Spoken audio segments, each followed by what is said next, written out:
Good afternoon, ladies and gentlemen. Due to COVID-19, Committee of Adjustment public hearings are being conducted virtually by electronic means through WebEx Webinar, an online digital platform and streamed on the Toronto City Planning YouTube channel. Participants who registered in advance will be able to make their presentations to the committee using WebEx Webinar, which is moderated by city staff. Anyone wishing to view the hearing can watch it on YouTube. Participants who have registered in advance will be connecting with their computer, tablet, smartphone, or telephone and have the option of participating via video or audio only. All participants are automatically muted on entry. When your item is called, each participant is unmuted by city staff, one person at a time.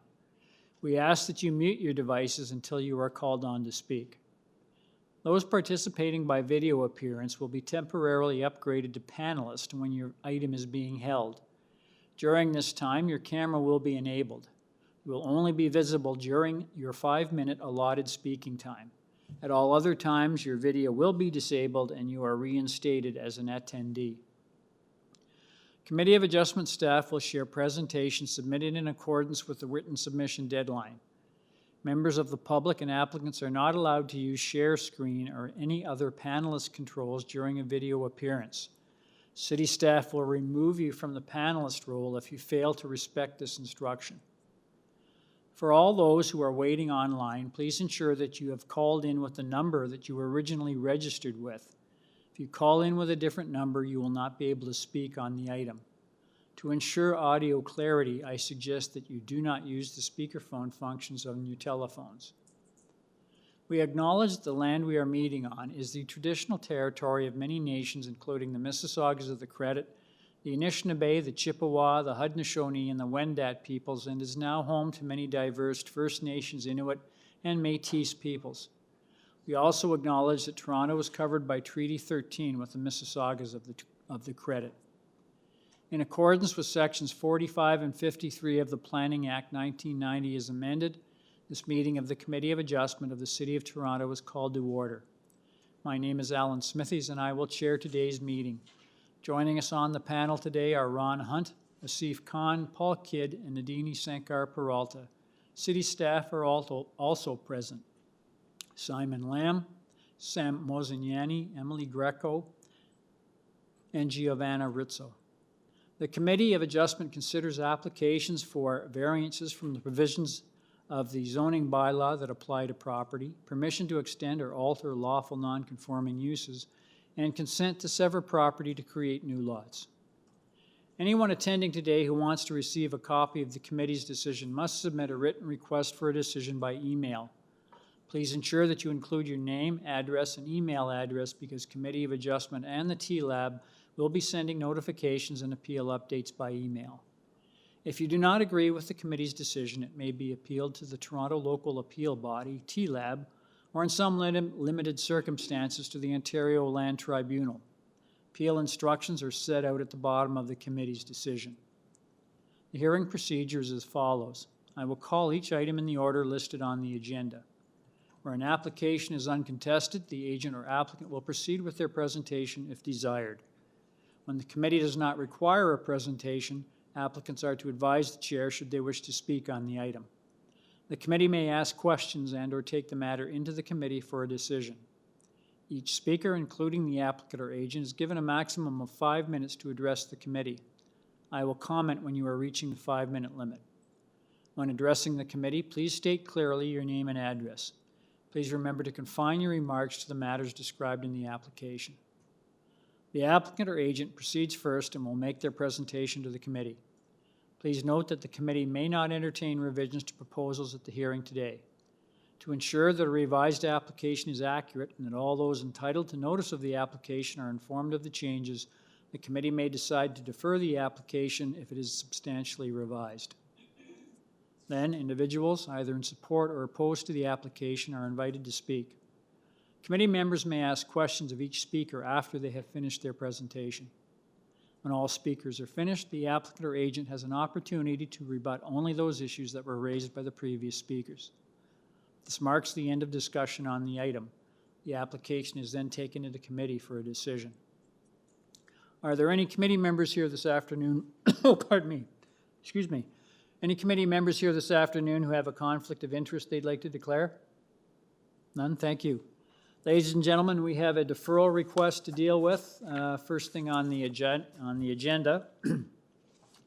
That is item number, it's 15 Bakersfield Street, and that is item number 37. And the agent is Ida Evangelista. Are you there, Ms. Evangelista? Yes, Mr. Chair. Yes, thank you. Yes, Mr. Chair, I'm here. Yes, can I just get your address, please?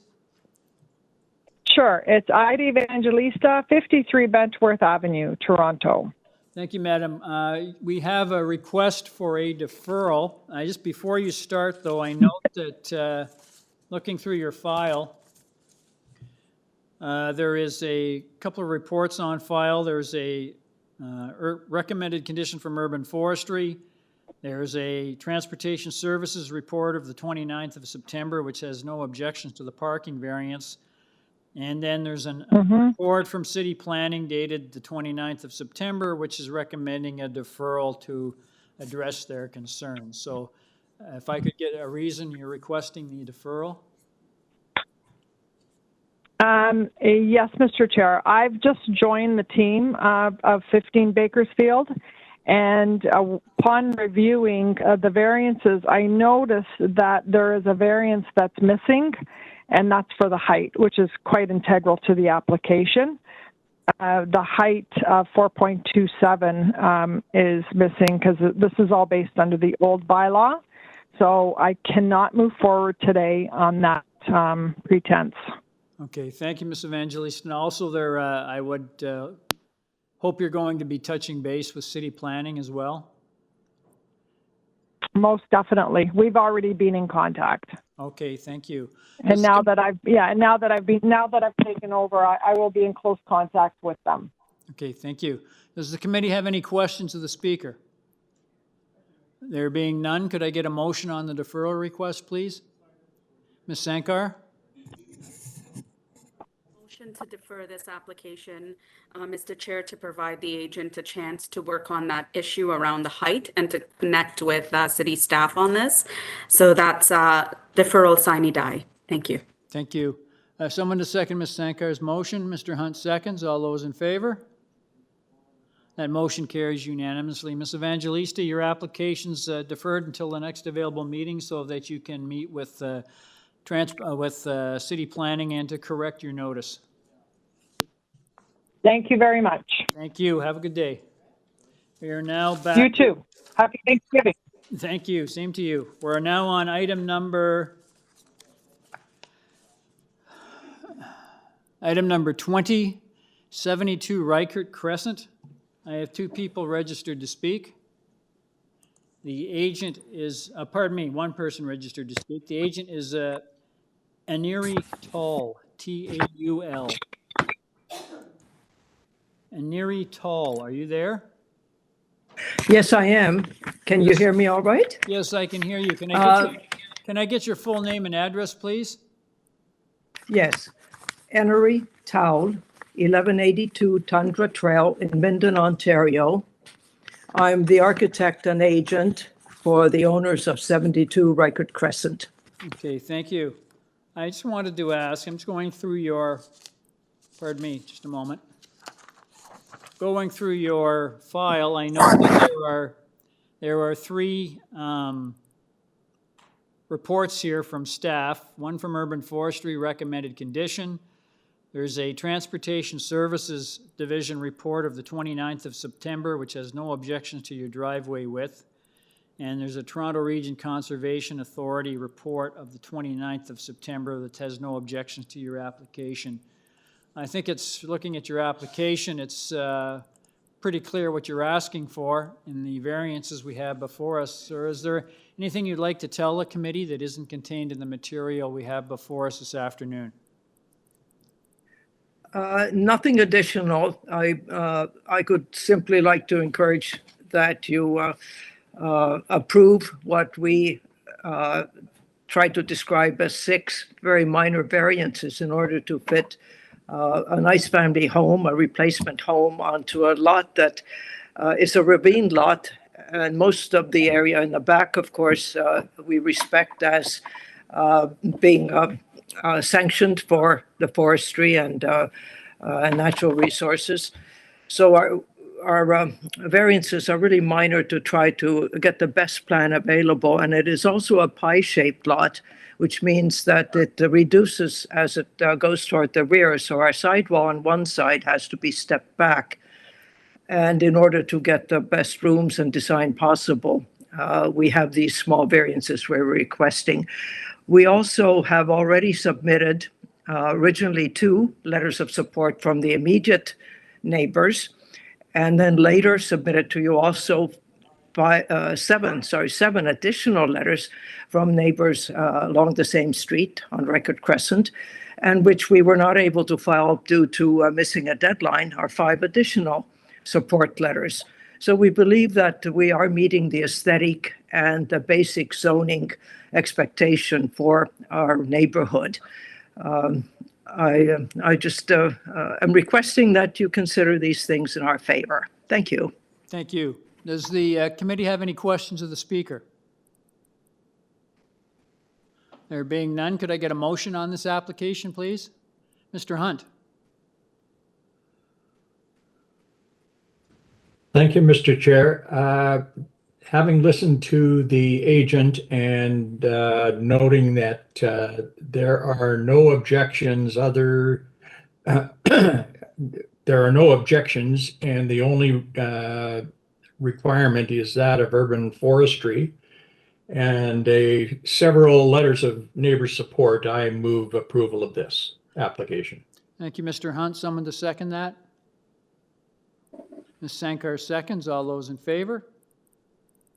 That motion carries unanimously. Sir, your application has been unanimously approved, subject to urban forestry conditions.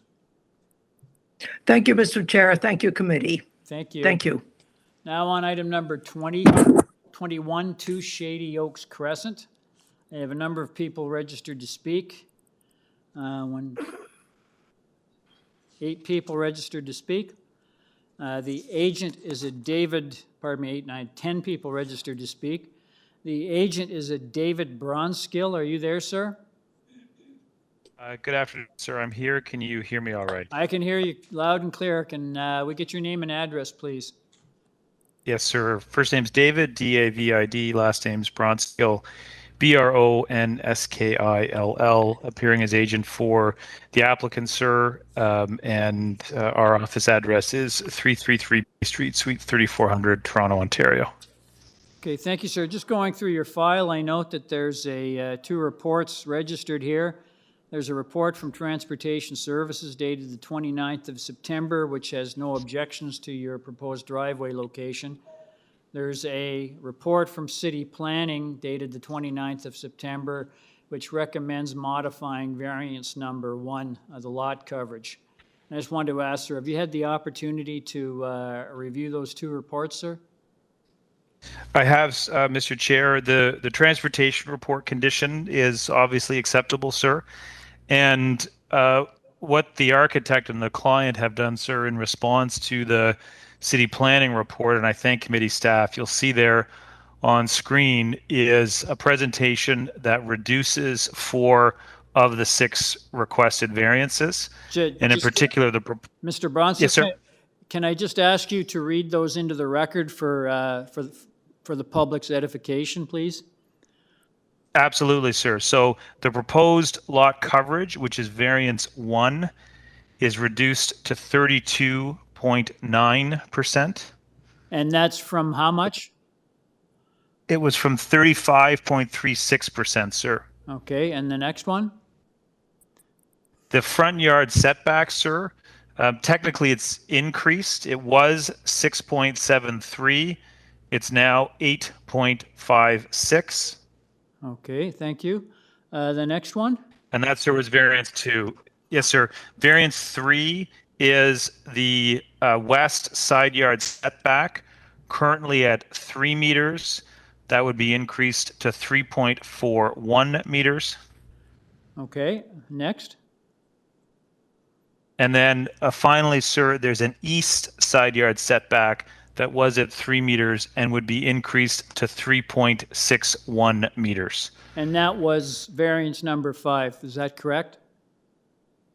Correct, sir. Yes, thank you. Thank you, Mr. Brownskill.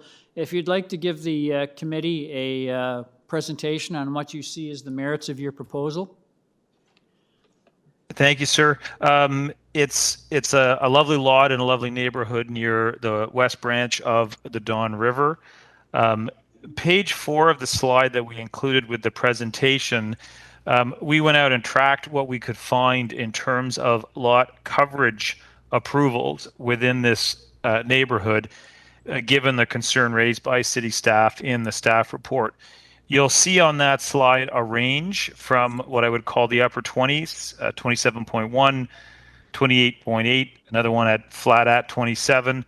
There's a bit of a weird outlier that I'm not relying on over on St. Field that's 43, but you'll otherwise see lot coverages approved above 30 as well, 30.08, 31.4, 30.9, 32.5, and then kitty corner to the subject lot, 33.25.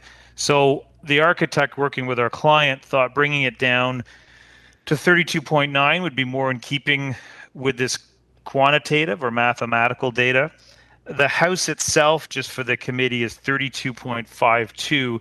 The porch technically counts as well, and it's 0.38.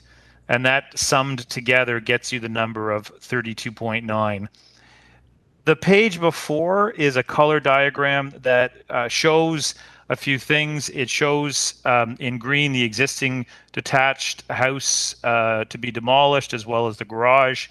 It shows in red what is essentially a permitted outline, and you'll see there's certain instances where this house pokes out from that permitted outline, but in other instances where it doesn't fill that permitted outline.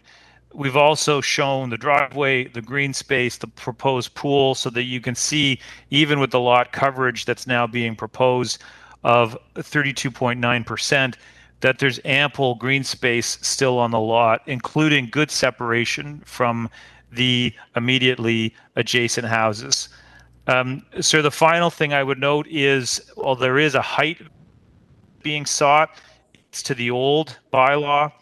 Under the new bylaw, which we hope soon enough through the work of city staff becomes the only bylaw in respect of height, the proposal is actually compliant, both in terms of height of main wall, height of first floor. There are no variances for any of those matters. So although the old bylaw, pardon my slip, the old bylaw would limit it to 9.5. The new bylaw permits the 11.5, and no variances is being sought here today. Overall, sir, we think this is fitting in both quantitative and qualitatively based on that review. We've included an elevation and a rendering so the committee can get an understanding of how it'll appear from the street. And it will fit in a desirable neighborhood where, frankly, large homes are being constructed.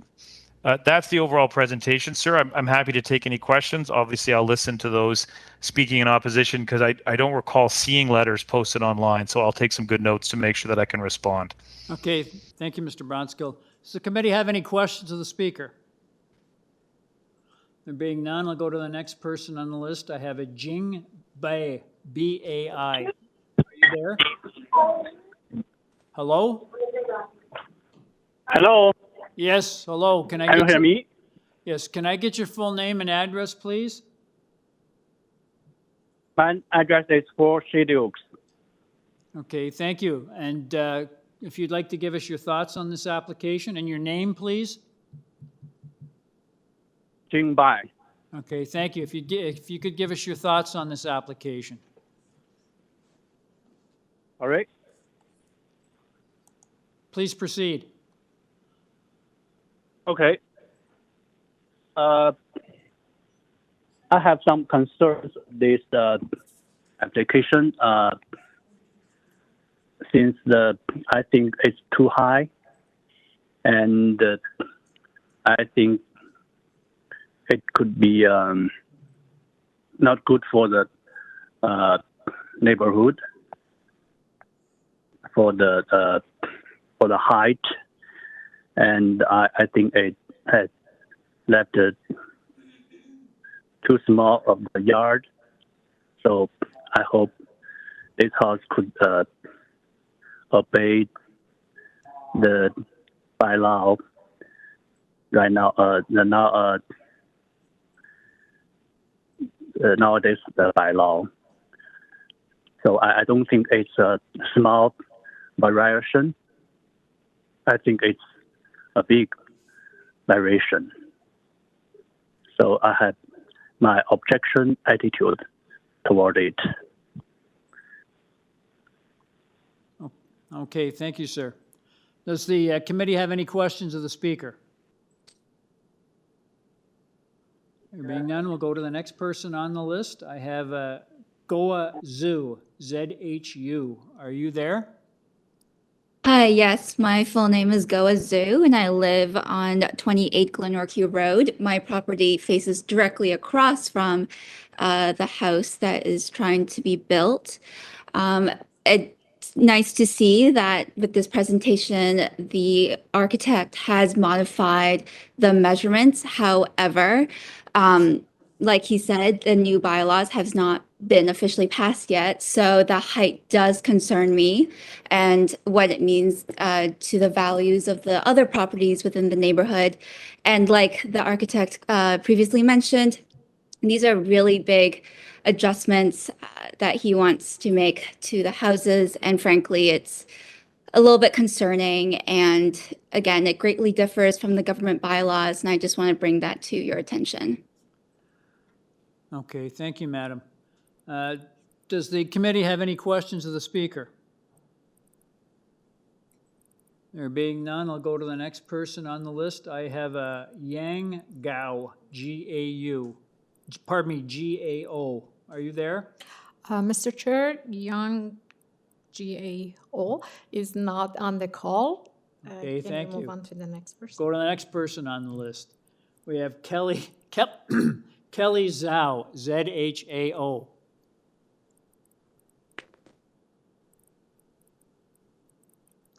Kelly Zhao, Z-H-A-O. Can you hear me? Yes, we can hear you. Can I get your full name and address? Okay, I live in 7 Santa Monica Road. Our neighborhood is so great, so I want this house is not too big than the normal house, and everything is by law and the city code. So I don't want the monster house in my area and the community. So maybe. Yeah, everybody concerned, and we concern this area, and we want the beautiful house and the dream house for the owner, not the investor just for money. So that's my opinion. So maybe the builder and modify the planning better than the previous one. So that's all. Thank you. Thank you, madam. Does the committee have any questions You're of welcome. the speaker? We'll go to the next person on the list. I have a Wang Yan, Y-A-N. Wang Yang are also not on the call. Okay, we'll take him off the list. I have a Qing Zin. Are you there? Qing Zin, Z-X-I-N. Yeah, I'm here. Yes, can I get Can your you hear full me? name and address, please? It's Kingsing, Qingxin. I live at 21 Sandfield Avenue. I'm concerned about the lot area. Yeah, it's nice to see the builder has already decreased a little bit, but still it does not comply with the bylaw. I mean, what's the purpose of bylaw? If there is one, we should comply with it. And also the height, well, the height is much more bigger than defined by bylaw. And yeah, I saw a lot of huge monster house built in this area. that doesn't feel good. It doesn't look good either. So yeah, that's my concern. Okay, thank you, madam. Does the committee have any questions of the speaker? Go to the next person on the list. I have a Alf Quinter. Are you there? Yes, Mr. I am Quin- here. Can you hear me? I can hear you. Can I get your full name and address, please? Thank you. Yes, my name is Alfred Quinter, Kwinter, and I live at 30 Glenorchy Road, directly across the street from the proposed home. Okay, thank you. If you'd like to give us your thoughts on this application? Yes. I have to say, members of the committee, that I was a little bit caught by surprise because when having reviewed the application some days ago and prepared my arguments, etc., I just went to check the documentation, and for the first time in the last hour, noticed that 4 out of the 6 proposals have been reduced. And so I really haven't had a chance to look at them, absorb them, and decide where that leaves us. But I can tell you that on the original application, I don't think it's been more than twigged, quite frankly. On the original application, I've received these over the years, and I never objected them. A minor application is a minor variance is a minor variance. But I took a look at this, and I said to myself, this is no minor variance. These variances are significant, number one, and I think the committee should understand. Although this is the bridle path area, and we know there are huge homes in the bridle path, probably the biggest lots in the city, this is not that street, that kind of street. This is a street of homes, regular homes with large frontages, to be sure, but the proposed home will tower, well, I believe, over the other homes and is not in keeping with the other homes in the neighborhood. We have a good picture of it, and it'll be right across the street from us. And that is not the type of home that is on the street. So it is not in keeping with the current architecture. That I can say for certain. It's, and again, the originally proposed setback from the sidewalk was far too close. The height is significant, and the side lots was a total of almost 30 feet between the east and west side lot. These are very significant changes. I can't see how these are minor variances. When I received a notice from the city as to the 4 criteria, I said, well, surely the first 3 are not, it fails on the first 3. And I understand if it fails on one, it fails. I don't know the Planning Act, so I can't speak to that. But my position is that this is not an appropriate amendment. This is not an appropriate minor variance. These variances are significant, even having been twigged as they have been in the last moment. And I'm surprised that we weren't given notice that they were changed. We can't be expected to look every day and see if they've been changed or not. And I told the president of our residents association, who will be speaking, he didn't even know about them. He just found out about them from me within the last half hour. So I think that's a little unfair. But aside from that, I do not believe this is an application that should proceed. Thank you. Thank you. Does the committee have any questions of the speaker? There being none, I'll go to the next person on the list. I have Jafar Hussain. Are you there? Good afternoon. Yes. Can you hear me? I can hear you. Can I get your full name and address, please? My name is Jafar Hussain, and my address is 36 Suncrest Drive. Okay, sir, if you'd like to give us your thoughts on this application. Sure. Mr. Chairman and the committee, good afternoon. I am the president of the Glenorchy Residents Association, and 2 Shady Crescent is in our area. We've looked at all 6 so-called minor variances, and I won't go into more detail on that. My colleague Alf Quinter has already referred to that, about them being minor or not minor on the application, and these are causing a great deal of concern in our community. If approved, the size and extent of the variances will potentially change the nature of our area, and much of the greenery and the space that we cherish will disappear. I think that this is going to have a very negative impact on our environment, not just of this area, but of entire Toronto, because we're going to lose greenery because of the footprint of this house, proposed house. In summary, we have several objections regarding this proposal for number 2 Shady Oak Crescent. Our concerns include excessive lot coverage, and I know that some reductions have been made, and I appreciate it, but it is still too much.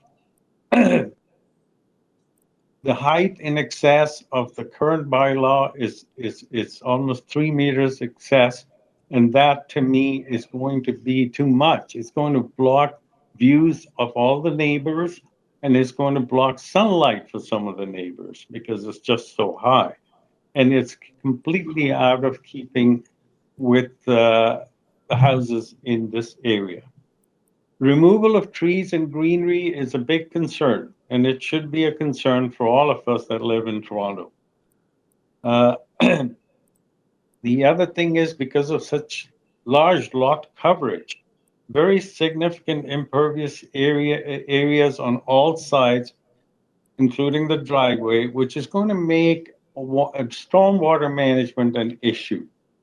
And I think that the city knows better and should be able to comment on that.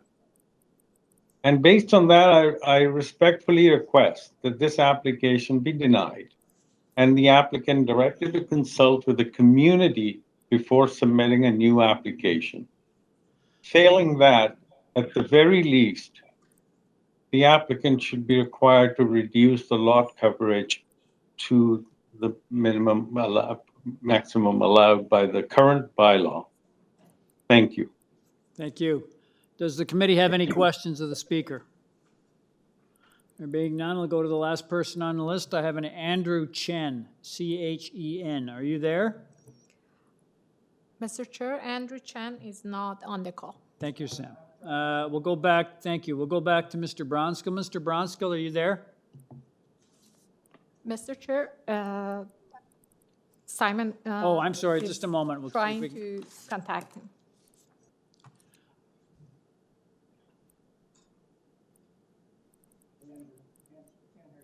On speakerphone, okay? You can just talk.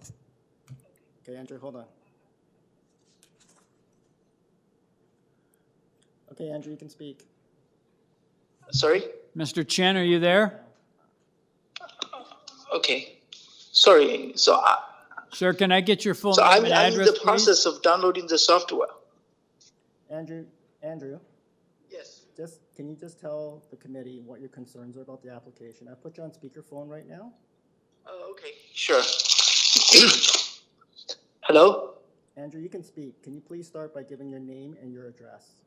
Okay, my name is Andrew Chen, and I'm at the address of the 1 Fairlawn place. And I do have concerns over this new plan for this development.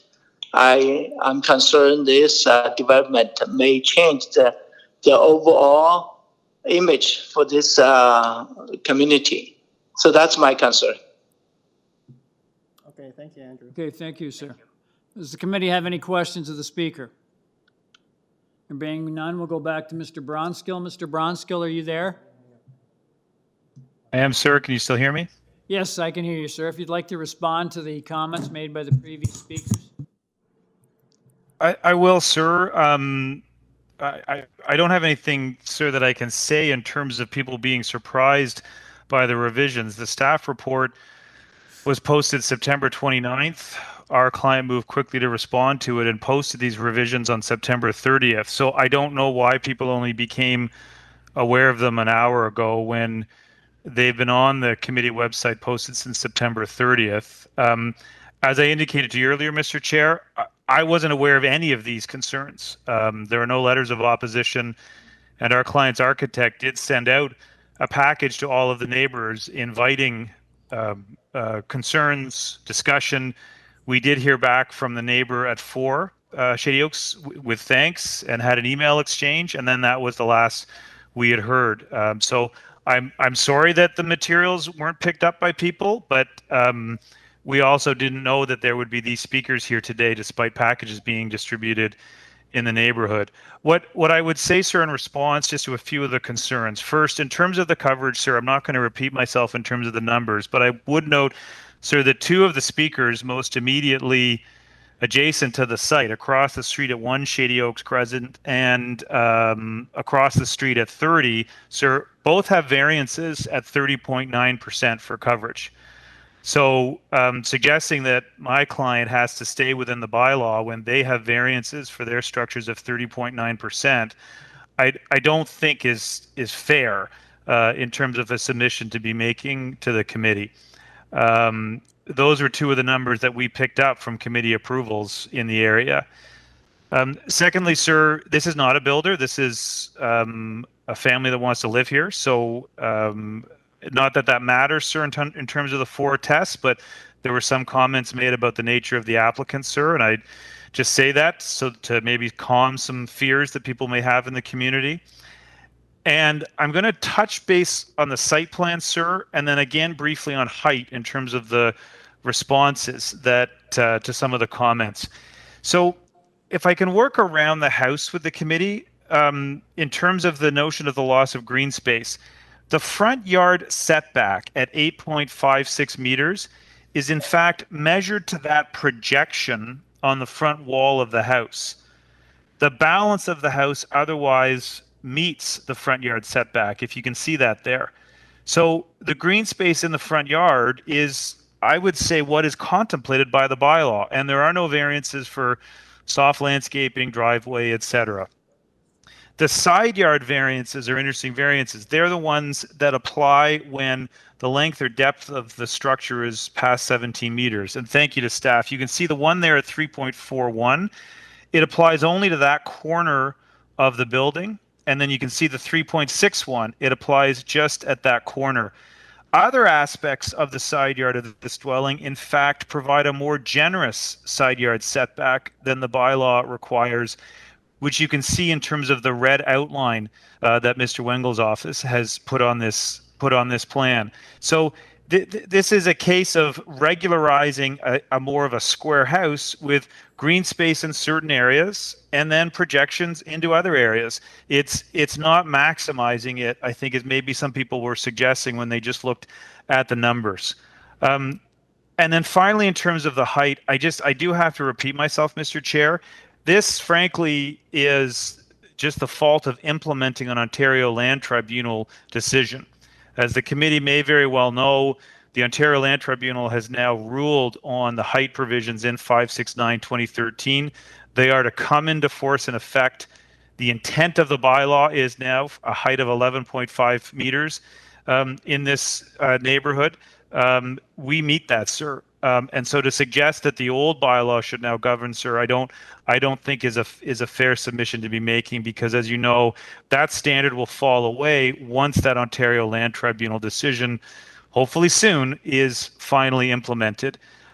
So in terms of all of the impacts, the biggest one I heard was too tall. I would say, well, that's what the bylaw permits. And then secondly, green space. And I would simply conclude by saying to the committee, when you look at the site plan, there's lots of green space. There are no landscaping variances. And although there is a coverage variance being sought, the house has been placed on the lot to ensure that there'll be ample green space in the backyard, in the side yards, and in the front yard. And so I would urge the committee to allow the variances subject to the condition from Transportation Services, sir. Thank you, Mr. Bronskill. Does the committee have any questions of the speaker? Mr. Khan? Thank you, Mr. Chair. Mr. Brownskill, you have 6 variances before us, and you have explained very explicitly. My concern is variance number 6, which is the building height, 12.09 meters. And your front elevation shows that roughly 37 feet 9 inches, which is quite high. And you are not meeting the zoning bylaws. You are way beyond it. It's too high. How could you justify that I should accept your variance number 6 at 12.09 meters? Through you, Mr. Chair, and Mr. Khan, I say this with all due respect, it's because that's an old provision from the old bylaw that in a matter of weeks or months will no longer be operative. 569/2013 is the new bylaw that permits 11.5 meters. The reason we've had to apply both heights in the bylaws still today is frankly the City of Toronto has not yet implemented the Ontario Land Tribunal decision that approved the height provisions in 569/2013. They could frankly end this pain for all of us if they implemented that decision. So it's the old bylaw, and it will be gone, just the way that we don't see on this variance notice anything in terms of the old bylaw other than height, because all of those other provisions have fallen away through approval of 569/2013. So council's latest intent in terms of height for this neighborhood is 11.5 meters. That's City Council's position and direction. Mr. Bronskill, you are talking about the things which is in future. We have to consider what is before us. I understand you are a lawyer, not an architect, but sir, for reasonable discussion, we have to go by what is before us, not what will be in future. So 11.5, if you are suggesting, will be in future, not now. No, it's now, sir. It's now. It is now, but you are not 11.5. You are Mr. beyond. Khan, Mr. Khan, can you let him finish? We Sir, are, sir. Let me have my question straightened out. It is 12.09. No, sir. So this is the complication of having two bylaws. And again, I really hope the city implements this soon. It's 12.9 as measured from the grade at the center line of the road under the old bylaw. You see that on the elevation on the right-hand side. If you go on the left-hand side in the blue, the latest statement of intent from City Council, 11.5, is the governing height provision in 569/2013. It's measured from established grade, not the grade at the center line of the road, and it's measured to the top of the roof, the blue line. We meet that. There is no height variance under 569/2013 to permit this structure. What you're essentially asking my client to do is lower the house for a matter of months, and then increase the height of the house once the City of Toronto implements that OLT decision and the old height provision in the old bylaw is no longer applicable. So we meet the 11.5. That's the latest and greatest, and we meet it. Okay, thank you, Mr. Bronskill. Does the committee have any further questions of the speaker? There being none, could I get a motion on this revised application? I'll just go through the changes that have been made once more. Variance number 1, the lot coverage has been reduced from 35.36% to 32.9%. Variance number 2, the front yard setback has been increased from 6.73 meters to 8.56 meters. Variance number 3, the west side yard setback has been increased from 3 meters to 3.41 meters. And variance number 5, the east side yard setback has been increased from 3 meters to 3.61 meters. So if I could get a motion on this revised application, please. Ms. Sankar?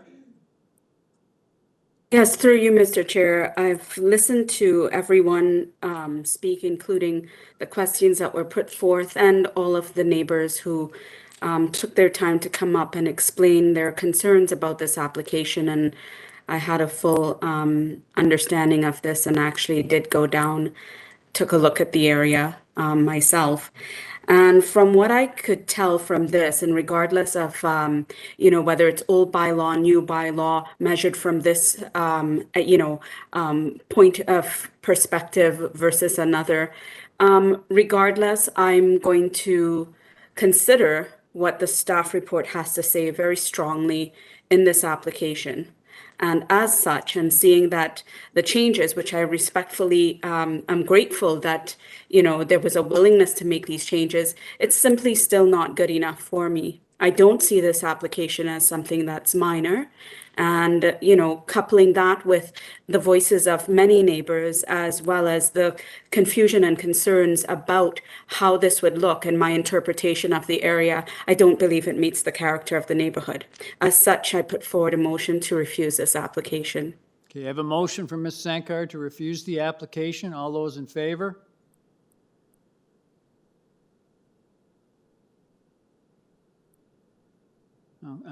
Opposed? Mr. Hunter, you opposed? No, I was going to second the motion. I'll go. Mr. Khan seconded. Okay, so all those in favor? Okay, okay. That motion carries. Sir, your application has been refused. Thank you very much. We are now on item number 22, 190 Wedgewood Drive. I have one person registered to speak. That's Reza Dadashi. Are you there? Good afternoon, sir. Reza Dadashi here, 190 Wedgewood Drive. Okay, thank you, sir. Just going through your file, I note that there are no staff comments or conditions attached to your file. I note that you've got 5 variances before us. It's pretty clear what you're asking for. Is there anything that you'd like to tell the committee that isn't contained in the material we have before us this afternoon? Thank you, sir. This application was before this committee in July. It was rejected at that time. There was 2 concerns from planning staff. We've gone away since, addressed those concerns, and we're entirely aligned with the recommendations of planning staff. We're also supported by 7 immediate neighbors, and those letters of support are within your package. Okay, thank you, sir. Does the committee have any questions of the speaker? There being none, can I get a motion on this application, please? Mr. Hunt? Thank you, Mr. Chair. Recognizing the comments from the applicant and that the departments have had no follow-up comments or concerns, together with several letters of support from immediate neighbors, I would move approval of this application. Thank you, Mr. Hunt. Someone to second that? Mr. Khan seconds. All those in favor? That motion carries unanimously. Sir, your application has been unanimously approved without condition. Thank you, sir. Thank you, members of the committee. Thank you. Item number 24, 100 Greenbush Road. I have one person registered to speak, a Ruth Goodwin or Harvey Barth. What Hello. about 23, Mr. Chair? Pardon me? We're on item What number about- 23, Old Park Road. Thank you. 8 Old Park Road, I'm sorry. Good afternoon, Mr. Chairman and committee. It's Harvey Barth, 8 Old Park Road. Great, thank My you. wife sir. and I own the house. Thank you, sir. I'm just going through your file. I note that there were no staff comments or conditions attached to your file. I think it's pretty clear what you're asking for. You have 2 variances before us. I think it's pretty clear what, in just a moment. You have 2 variances before us. It's pretty clear what you're asking for, one for floor space index, the other for building length. Is there anything you'd like to tell the committee that isn't contained in the material we have before us this afternoon? No, the application is exactly what we're looking for. The reasons is to maintain what I would call the livability of the house. The house is 90 years old and is many homes of that age. Some of the areas are very small. We're trying to reduce the number of stairs. My wife and I are both in our 70s. So the first thing we need is a ground floor washroom. And the only place to put that would be in part of the small kitchen. Our kitchen is 8 feet wide, 2 feet of which is cabinets. So really our kitchen is 6 feet wide. And we find that space unworkable for our extended family. So we want to expand the kitchen and use the current kitchen area for our laundry, which is down in the basement in a very small, what was a 2-piece washroom, 3 feet wide. So the plan is to put the kitchen in what is now the dining room. And so we need to replace the dining room. And that is the essence of why we're asking for this variance, to give us the space on the east side. And we don't extend past our neighbor. We have 7 letters of acceptance from our neighbors, 6 on Old Park and 1 on Wembley. And that is our request, and we look for your consideration. Thank you. Does the committee have any questions of the speaker? Mr. Khan? Thank you, Mr. Chair. My question, sir, is variance number 1. Your FSI is quite high, something like 28% more than the maximum allowable. How do you justify that I should accept it? So I can speak to that. So right now the FSI is 0.71, and that includes an attic or a loft. When you look at the house, it's not, all you see is a roof line. And for most people, you wouldn't realize there is actually any space up there. Without the, and the house was built that way, current FSI is 0.71, so the addition is really 0.12.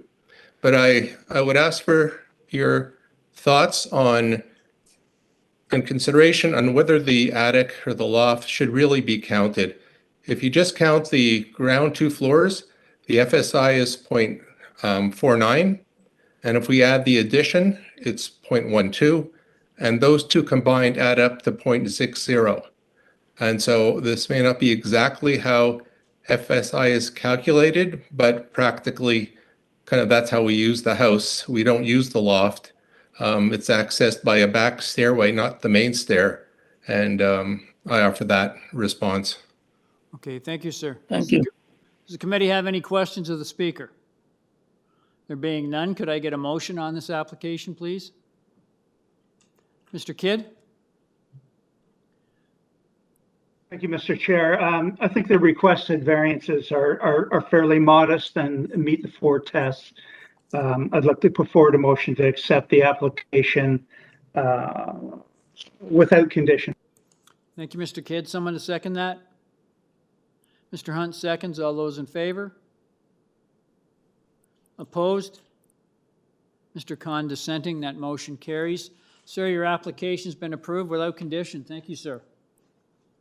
Thank you very much to the committee. Thank you. Now on item number 24, 100 Greenbush Road. I have 2 people registered to speak. The agent is a Shady Arani, A-R-A-N-I. Are you there? Yes. Yes, can I get your full name and address, please? Good afternoon, Mr. Chair. My name is Shady Arani from 685 Shepherd Avenue East on behalf of the owner of 100 Greenbush Road. Okay, thank you, madam. Before you start, I note that there's a report from City Planning dated the 29th of September, which is recommending modifying variance number 1 for the proposed lot coverage from 36.44% to 32%.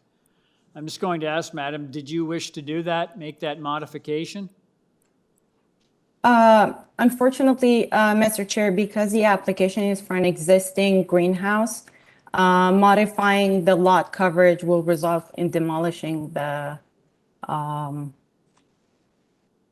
existing greenhouse. It's not a proposal. The greenhouse has been built already. However, we reached out to the staff and I spoke to Ms. Diana Steinberg and asked if there's anything we can do to satisfy planning, which would not result in demolishing the greenhouse. For example, I suggested replacing the asphalt driveway with permeable Madam, paver. before you go, what Yeah. I suggest you do is you obviously want to proceed with your application today. Is that correct? That is correct, yes. So if you could give the committee a presentation on what you see as the merits of your current proposal and make reference to city planning's comments as well. For sure. First, as per planning staff instruction, I want to mention that there has been a revised zoning notice dated September 20th that has been uploaded online, in which the lot coverage has been reduced to 36.44. They advised me to bring this up before I start my presentation. I would also like to mention the committee notice referred to the structure as a storage shed. So I have submitted photos for the committee members to basically better understand the existing structure on site. The structure is a low-height greenhouse with glass all around and a height of 2.49 meters, which will not cause any overshadowing on anyone's property, and it's not even visible from the street. The owner, Mr. Hung, who suffers severe depression after some suicide attempts, which happened in a couple of winters in the past couple of years, took an interest in gardening. And in order to resemble the spring in his house during the winter, he planted this greenhouse. He was not aware that even a greenhouse requires building permit and zoning approval prior to construction, and that is why we're here today. Regarding the setback variance, as planning staff also mentioned, the proposed setback is to the one-story greenhouse, and it only happens at one point. At the other end of the greenhouse, it complies with the bylaw. And that is mainly due to the irregular shape of the lot. We received the staff report and understand their concerns regarding the lot coverage, setting a precedent in the neighborhood for future developments, which would impact the character of the neighborhood. But considering this is an existing structure, as I mentioned before, lowering the lot coverage without demolishing the house, the greenhouse would not be possible. I would like to mention that the greenhouse has been constructed on the existing side yard hardscape area, which was already hardscape prior to the construction of this greenhouse. Basically similar to any typical house which has a hardscape access to the backyard. So the greenhouse has not really reduced the overall soft landscaping on the property. That being said, I contacted Ms. Steinberg and asked if there's anything we can do to satisfy planning. And I personally suggested perhaps replacing the asphalt driveway in the front with permeable pavers. And Ms. Steinberg advised that it is too short notice for planning to review and provide committee with comments. But she suggested that I present this offer to the committee for consideration. Mr. Hung and his wife reached out to the neighbors, and considering his history, the neighbors provided the support letters, which is before you today. Dear Mr. Chair and members of the committee, the lot coverage is not being requested so the owner can develop a large house. I understand the concern of planning, but it's not a large house that would impact the neighborhood. The minor variance is only being requested so Mr. Hung can keep his greenhouse and keep the spring and his flowers alive in his home during the winter. This is a unique situation, so I would humbly request that the committee would consider approving these two variances with the condition of attaching the drawings to the decision to avoid setting a precedent for the new oversized development in the neighborhood in the future, and to ensure that the decision would only apply to this existing greenhouse, not for any development in the future. Thank you for your time, and I would be happy to answer any questions. Thank you, madam. Does the committee have any questions of the speaker? Mr. Khan? Thank you, Mr. Chair. Madam Irani, I have two brief questions. Number one, is it a semi-detached building?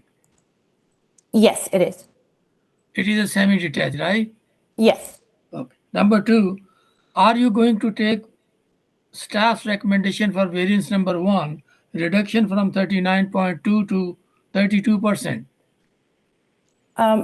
Mr. Khan, as I mentioned, that would not be possible without demolishing the greenhouse. So your answer is no.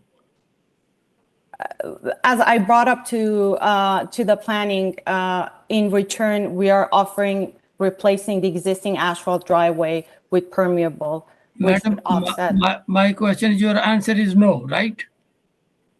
Correct. Thank you. Any further questions of the speaker?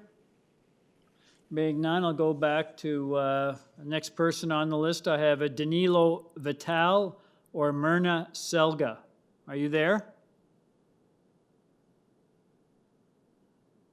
Danilo Vital or Myrna Selga. Are you there? Danilo, you can talk.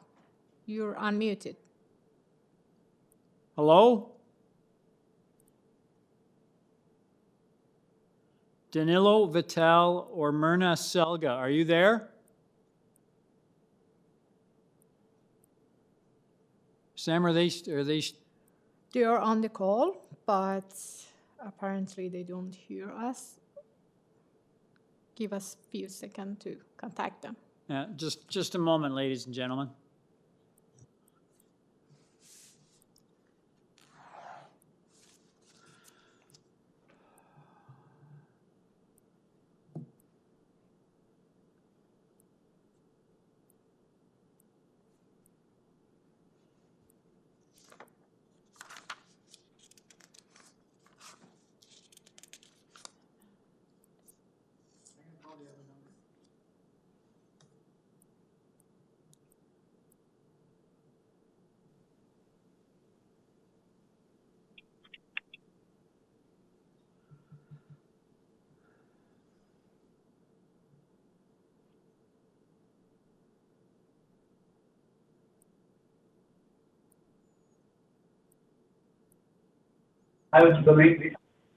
Yes, hello?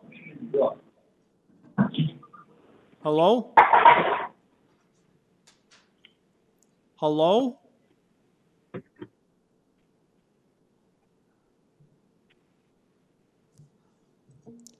Danilo Vital, if you can hear us, please speak.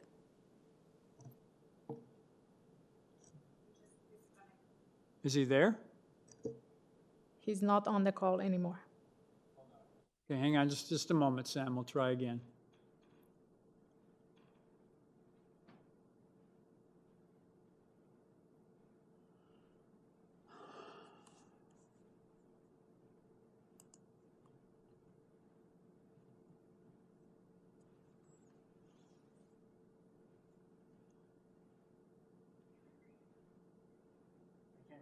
Okay, so we're going to take him off the list. Okay, thank you. I'll try one more time. Danilo Vital, are you there? He's not on the call. Okay, we'll take him off. Thank you. Okay, Ms. Irani, we did have a speaker. They're not there. Obviously, we can't get a hold of them. So I'll just ask again, does the committee have any further questions of the speaker? Mr. Kidd? Thank you, Mr. Chair. I was just wondering when the greenhouse was built. I am not certain, to be honest. I know it's before the last winter, because I was brought in just to be able to get basically the approval for them for permit, which resulted in committee of adjustment, but I'm not certain. Okay, thank you. Thank you. Does the committee have any further questions of the speaker? There being none, could I get a motion on this application, please? Mr. Khan? Thank you, Mr. Chair. Mr. Chair, I understand the applicant or representative, Ms. Irani, is not taking the advice of the planning staff of reducing the variance number 1 lot coverage. And I find it little bit hard. But at the same time, I think refusal and going back to 39.2 is not acceptable. It's not minor. Therefore, I move that this variance number 1 be refused. Okay, so you're saying, Mr. Khan, you're proposing that variance number 1 be refused? Yes, sir. Okay, thank you. I have a motion. Mr. Khan, I apologize. I just wanted to bring to your attention. Madam, we're in a motion. Thank you. We have I have a motion from Mr. Khan to refuse variance number 1. Could I have someone second that motion? Approve variance, refuse variance 1 and approve variance number 2. That's his motion. Someone to second that? I have no seconders. Can I get another motion? Ms. Sankar? Yes, through you, Mr. Chair. I think I understand what Mr. Khan was trying to do. I wouldn't have looked at refusing just variance number 1. What I feel is that, consistently we're hearing more and more people building and after the fact saying, sorry, I didn't know. And this just doesn't seem acceptable, at least in this case, and there's considerations we give, for things like persons with disabilities and other things like that. And I'm totally for, pro vegetation and growing your own food. But at this time, I think, better judgment should have been made. And even if it's supported by the neighbors, I don't want this to be a precedent-setting move that everyone comes up and after the fact they beg for forgiveness. I motion to refuse this application altogether. Okay, thank you, Ms. Sankar. I have a motion from Ms. Sankar to refuse the application. Is someone to second that motion? Mr. Khan seconds. All those in favor? Opposed? I have Mr. Kidd, Mr. Hunt dissenting, so that's a tie motion, and I'll support that motion. I'll support Ms. Sankar's motion. Madam, your application's been refused. Thank you very much. We're now on item number 25, 173 WANLESS Avenue. We have Two people registered to speak. The agent is Andrew's son. Are you there? Yes, Mr. Chairman. Good afternoon. Okay, thank you. Could I get your full name and address, please? Full name Andrew Sun, from Atelier Sun, address 188 Strong Avenue. I'm the agent, and I'm here to present the 173 WANLESS Avenue. Okay, thank you, sir. Just going through your file, I note that there are no staff comments or conditions listed. I note that we have one person registered to speak on this application, so if you'd like to give us your thoughts on this application, give us a presentation. Sure, yes. Of course. We are essentially we're trying to do is to add a second floor addition to the existing rear one stories at the back. The addition, because that new addition in without it's because I think that's the white side of the building. It's the existing building. It's very close to the property line as well. That's why we have the variances number 1, which essentially we're trying to do is really just adding the second floor to the existing premises of the ground floor footprint. At the same time, because the existing building is already exceeded the maximum allowance for the RFI, and then adding that 400 square, I think probably 300 to 400 square feet second stories additions in result variances number 2. We think the 2 variances are quite minor, and then we're here to ask the committee members to give us the approval of this application. Thank you. Thank you. Does the committee have any questions of the speaker? There being none, I'll go to the next person on the list. I have a Jim Zemlo. Are you there?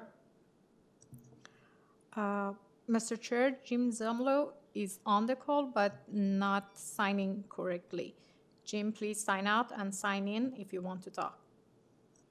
Jim Zemlo, are you there?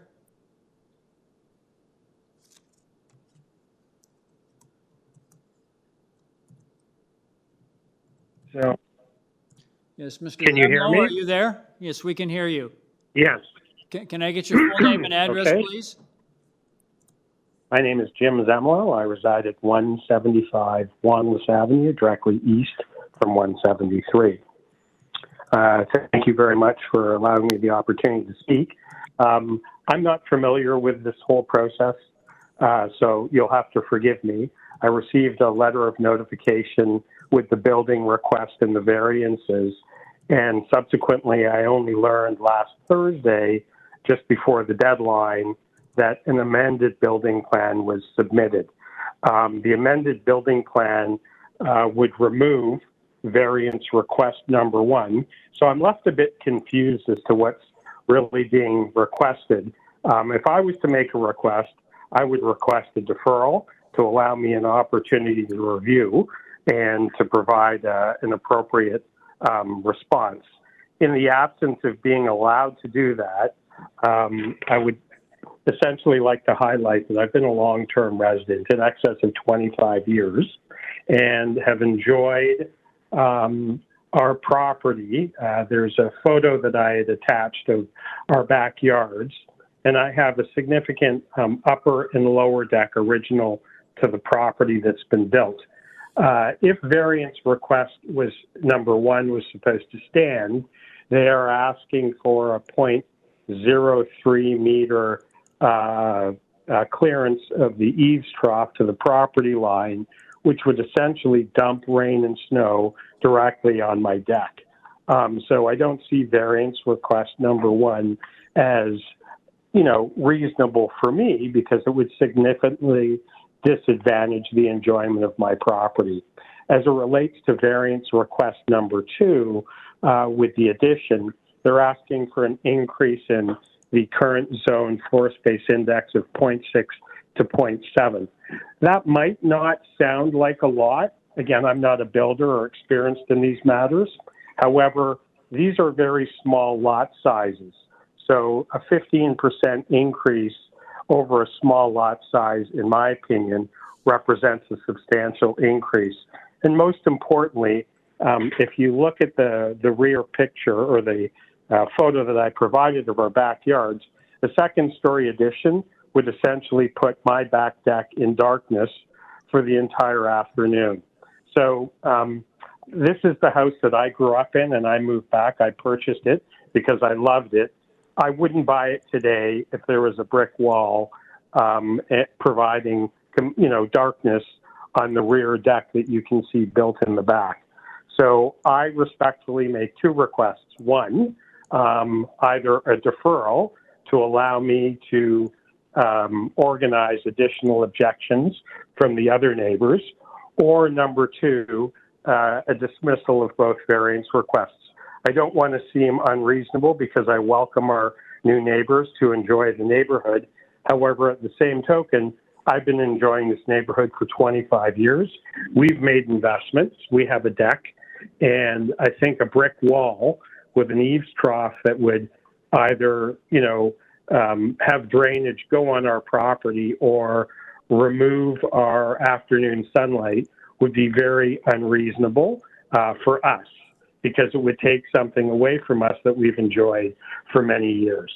And then lastly, I'll point out, if you can see the distance between the two houses, there's a significant drainage issue. There has been leakage. I've waterproofed my entire... Yep. Don't go on, Go ahead. don't emphasize drainage. Okay. The committee doesn't deal with drainage.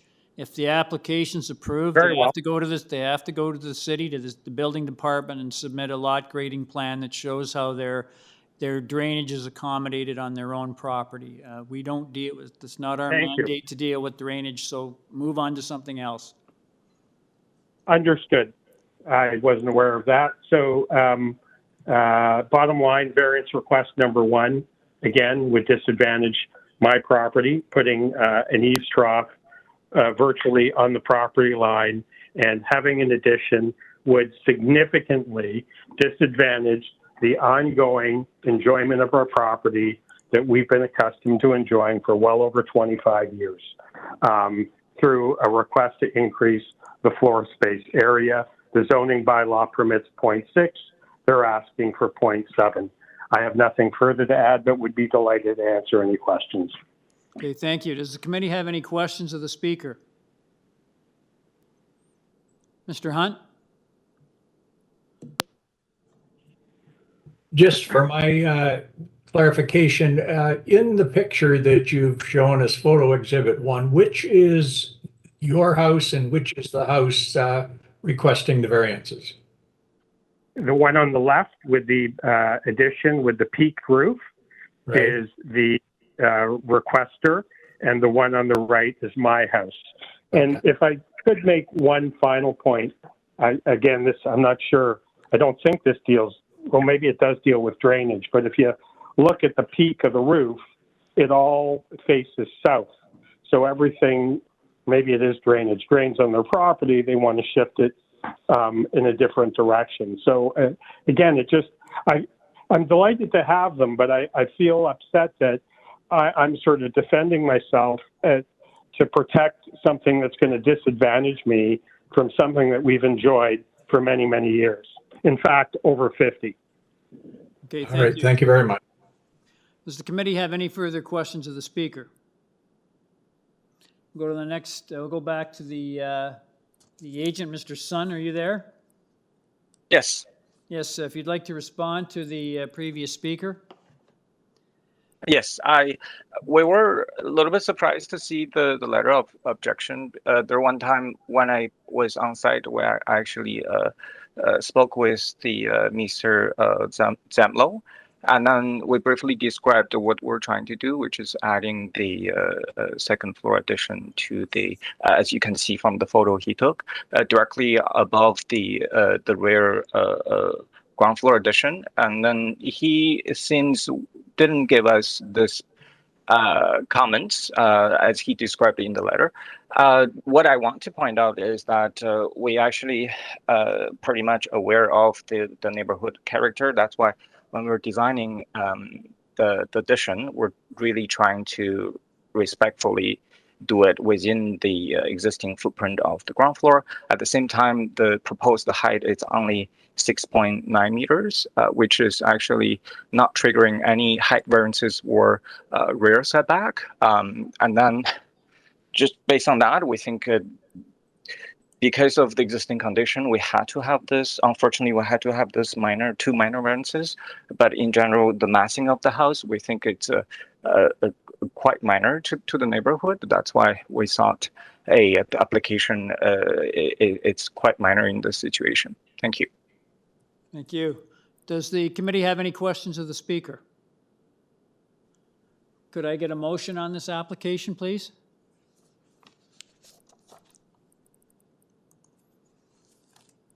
Mr. Khan?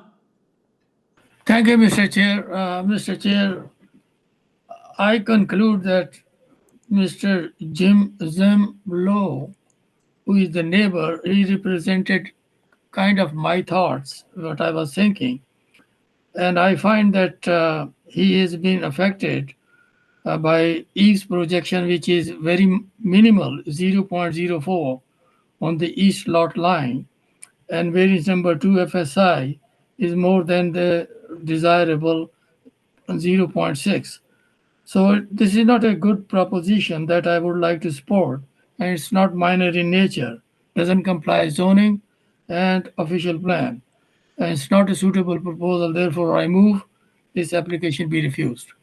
I have a motion for Mr. Khan to refuse the application. Someone to second that?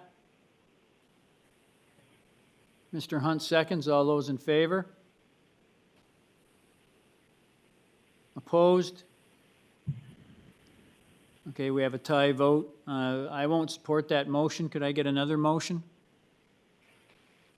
Ms. Sankar?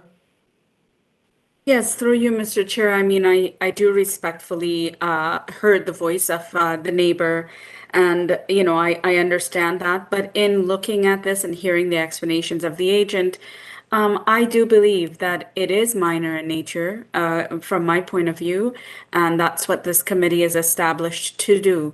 And so as such, I'll put forward a motion to approve this application as is. Thank you. Thank you, Ms. Sankar. Someone to second that? Mr. Kidd seconds. All those in favor? Opposed? Mr. Khan, Mr. Hunt dissenting, and I'll support Ms. Sankar's motion. That motion carries. Sir, your application has been approved without condition. Thank you very much.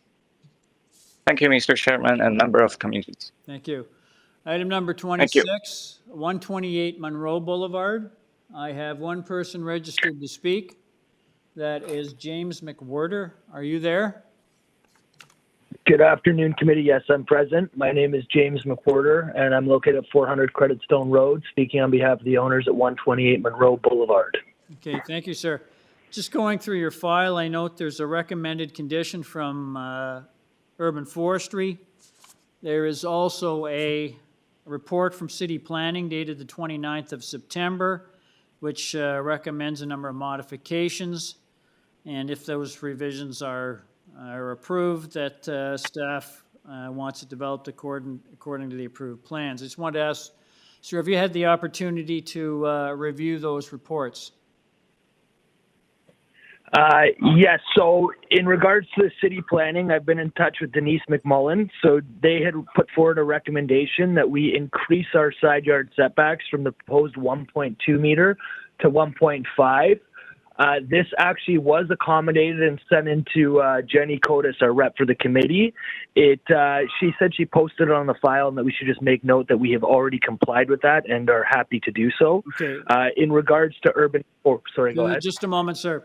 So if you could read into the record what those modifications are. Yes. So on each side, our initial proposal had a 1.2 meter side yard setback. Sir, which variance number was that? Oh, that would be variance number 3. Okay, and what are you changing it to? 1.5. From 1.22 meters. Yes, from 1.2 to 1.5 meters. Okay, and the next one you would like to change? Could you highlight the next one for me? Sorry. The city planning file that I had there was specifically noting the side yard setbacks from Jenny Cotis. So is it variance number 4, the proposed east side yard setback? The one you just read was for the west side yard setback. Oh, I apologize. Sorry. Yes. So for the alternate side yard setback, we also are going to increase that to 1.5 from 1.2 meters. Variance number 4 reads the proposed east side yard setback is 1.22 meters. You're increasing that to 1.5. Is that correct? That is correct. Okay. Are there any more changes? Yeah. I would just like to highlight on that note that it has already been submitted as well. It was just past the date of the 29th, but Jenny applied it to the file for committee review. The notice we have, sir, still makes reference to the old dimension. Yes, so we will comply with the recommendation and it will be increased to 1.5. That's items number 3 and 4. Great, thank you. So that's what we've done. If you could give, I don't know, there's nothing else there's no persons registered to speak. Is there anything you'd like to tell the committee that isn't contained in the material we have before us this afternoon? I'd just like to note that that area is full of new developments, and our intention is simply just to stay in line with what is upcoming there and improve the general look of the neighborhood. Okay, thank you, sir. And that will be all. Thank you. Does the committee have any questions of the speaker? There being none, could I get a motion on this application, please? Mr. Hunt? Thank you, Mr. Chair. Based on the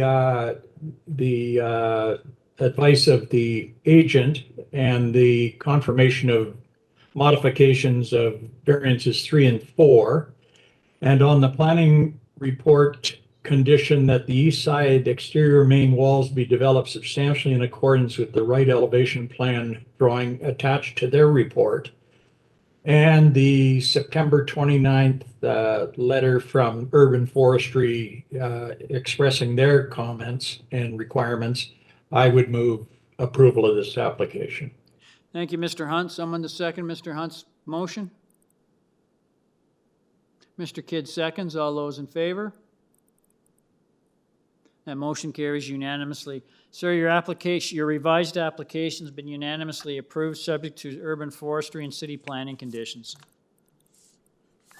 Thank you so much. Have a great afternoon. Thank you. Item number 27, 34 Elm Ridge Drive. I have one person registered to speak. That's Austin Emino, E-M-I-N-O. Are you there? Yep. Hello. Yes, hello. Can I get your full name and address, please? Yep. My name is Austin Emino, and my address is 82 Formosa Drive, Richmond Hill. I'm the agent and designer for the homeowners of 34 Elm Ridge Drive. Okay, thank you. Pretty clear what you're asking for. I note that, sir, there are no staff comments or conditions attached to your file. Pretty clear what you're asking for in the variances we have before us. Is there anything you'd like to tell us, tell the committee that isn't contained in the material we have before us this afternoon? Yeah, I want to say that we did go door to door to all the neighbors within a 60-meter radius of our property. And we have support letters from 30, 32, 33, and 35 Elm Ridge Drive, along with 25 Forest Ridge Drive. So those are the neighbors on either side of us and also directly behind us, all in support of our proposal.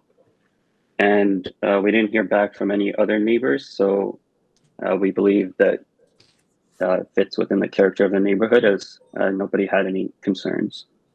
Okay, thank you. Does the committee have any questions of the speaker? There being none, could I get a motion on this application, please? Ms. Sankar? Yeah, through you, Mr. Chair. Looking at this, I might have proposed that it's, the setbacks would have been concerning, but given the magnitude of the letters of support and no one coming forward against it and nothing that was noted that was concerning to staff, I'm going to put forward a motion to approve this application as is. Thank you. Thank you, Ms. Sankar. Someone to second that? Mr. Hunt seconds. All those in favor? That motion carries unanimously. Sir, your application is unanimously approved without condition. Thank you. Thank you. Thank you. I have item number 28, 147 Kingsdale Avenue, Part 1. I have 1, 2, 3 people registered to speak. I have the owner, Maria or Simon Naimark, Naimark. Are you there? Yes, Maria Naimark is present. Okay, thank you, madam. I have, just going through your file, I note that there's a recommended condition from urban forestry, and there's a report from city planning dated the 29th of September, which recommends that your application be refused. I wanted to ask if you've had the opportunity to review those reports. I have, sir. Okay, what I'll do then is if you'd like to make a presentation to the committee on what you see as the merits of your proposal, and I'd also suggest that you direct your comments as well to city planning's comments so we can see what your justification is for your proposal. Certainly. Thank you for meeting here. So my name is Maria Naimark. I'm from 147 Kingsdale Avenue. Our proposal is to build a deck for our family. We are a growing family of 4. And currently the way that our house has been built is that our kitchen exit is what the city considers on a 2nd floor, but the reality is it is our 1st floor. So we know that the staff report, as well as our neighbors, have some objections around the height and the size of the deck, and we fully respect these objections. It is not our intent to build something that's going to impose on our neighborhood or anybody, really. All we're looking for is a livable space which allows our family and extended family to be able to eat, sit, and for my kids to do homework and so on. So going through the staff report, what we are requesting from the committee as well as our neighbors is some leniency and as well as a solution-oriented approach. We understand that our proposal is quite large. The variances are quite large. The challenge is the way that our house has been built, it is already maximum variance. And what we have is not a true deck, but builder deck stairs that simply allow us to go down the stairs to our backyard and nothing more, and put a barbecue there and nothing more. It's more of a balcony, really. And the way that it stands, the way that the guidelines stand is that's all we are allowed. Even that was an exception that was approved by the city. So we're looking for a consideration of everyone here today to work with us and help us understand how we can build a livable deck. And we are more than open to adjusting our original proposal, but hoping for your guidance on how to achieve an outdoor space that it can support our family. Okay, thank you, madam. I just have to say that what is your justification for the type of coverage you're proposing? Because this deck appears to cover nearly all of your backyard. Well, it is not necessarily, I don't think it's covering all of the backyard, but the justification is that, we're willing to go smaller, as long as it's a livable space. But my justification of asking for a variance, allotment for variance, is because the way that the guidelines stand right now allow for nothing, only what we have, stairs, down the stairs. So, you know, the justification is that we cannot use our outdoor space other than sit on the grass, which I'm sure nobody here enjoys as much either. So that's really what we're looking for. The justification is that the house was built and allowed to be built in such a way that there's no other way to build the deck. And then there's our preference to have some height to the deck because we don't want to disturb the grass underneath the platforms. Our only other option would be to build right on the ground, right? And what we're trying to do is actually preserve the grass underneath the deck. Okay, thank you, madam. Does the committee have any questions of the speaker? I'll go to the next person on the list. I have It sounds like there's two questions. oh, I'm sorry, Mr. Khan. I'm sorry. Thank you, sir. Madam Nymark, my question is very simple, and I hope you will consider it very thoughtfully. Variance number 1, the rear deck coverage, 19.3, and allowable is only 5%. That is very high. I cannot accept it. And also, when I go to the projection and lot coverage, variance number 4, you 30% allowed and you're covering 47.3. Our chairman has touched on this subject, but how do you justify and how should I accept it? Ms. Chan, we're not asking you to accept it. I think what we're really asking is for your guidance and on what would be acceptable. Madam, yes, it's not the committee. The committee doesn't tell you what to build. You ask us.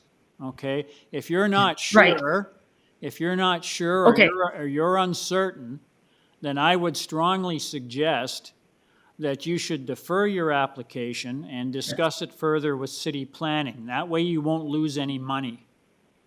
If you come forward, I see what you're saying.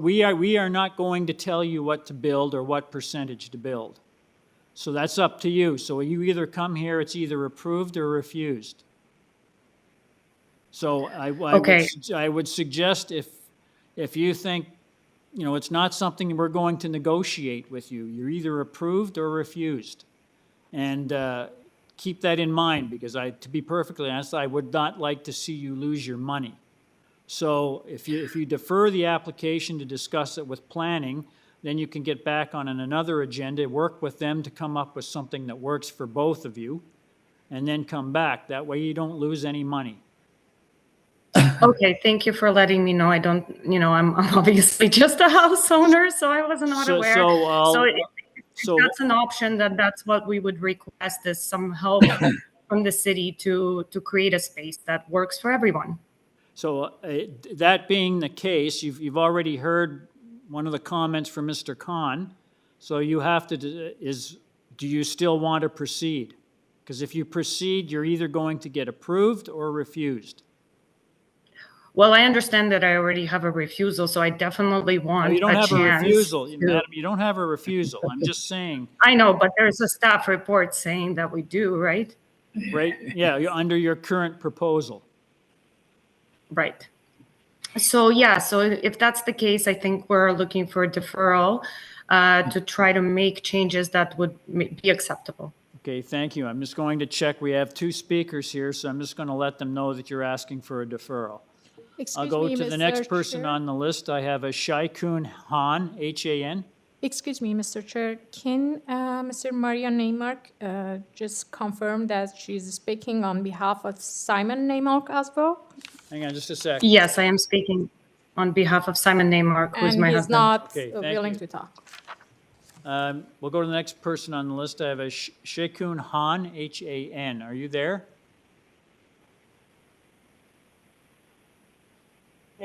Committee members. So my name is Zhihe Han, and I'm speaking on behalf of my father, Shiquin, and he's the property owner with east side adjacent. Again, can you repeat your name and address, please? Yeah, Shiquin Han. Our address is 155 Kingsdale. We're the east side adjacent neighbor to Okay, 147. thank you, madam. The applicant is requesting a deferral so that they can discuss their proposal with city planning, because city planning is recommending that their current application be refused. Would you support a deferral? So that Yeah, I would support a deferral. I would just comment that 147 has never approached us to discuss any deck plans. So to build anything of such a scale, we would urge 147 to consult with their neighbors before making major changes to their proposal. Okay, thank you. Does the committee have any questions of the speaker? And being none, I'll go to the next person on the list. I have an Andre Kamalov. Are you there? No. No, вот я включила Yes, hello, sir. Can I get your full name and address? Yes, good afternoon. My name is Andriy Khmelov, Andriy. I am consultant, architectural consultant, and I am agree with sir, Maria. Are you working? Yeah. Are you working with the applicant? Yes. Okay, thank you. So you're the person, Maria Neymark, she's the person doing the speak. She's speaking for you, correct? Yes. Okay, thank you. I'll go to, I'll go back to the Ms. Neymark. Are you there? Mr. Chair, did he have anything to add? Yeah, Mr. Camel, do you have anything to add that Ms. Neymark hasn't said? She's asking for a deferral.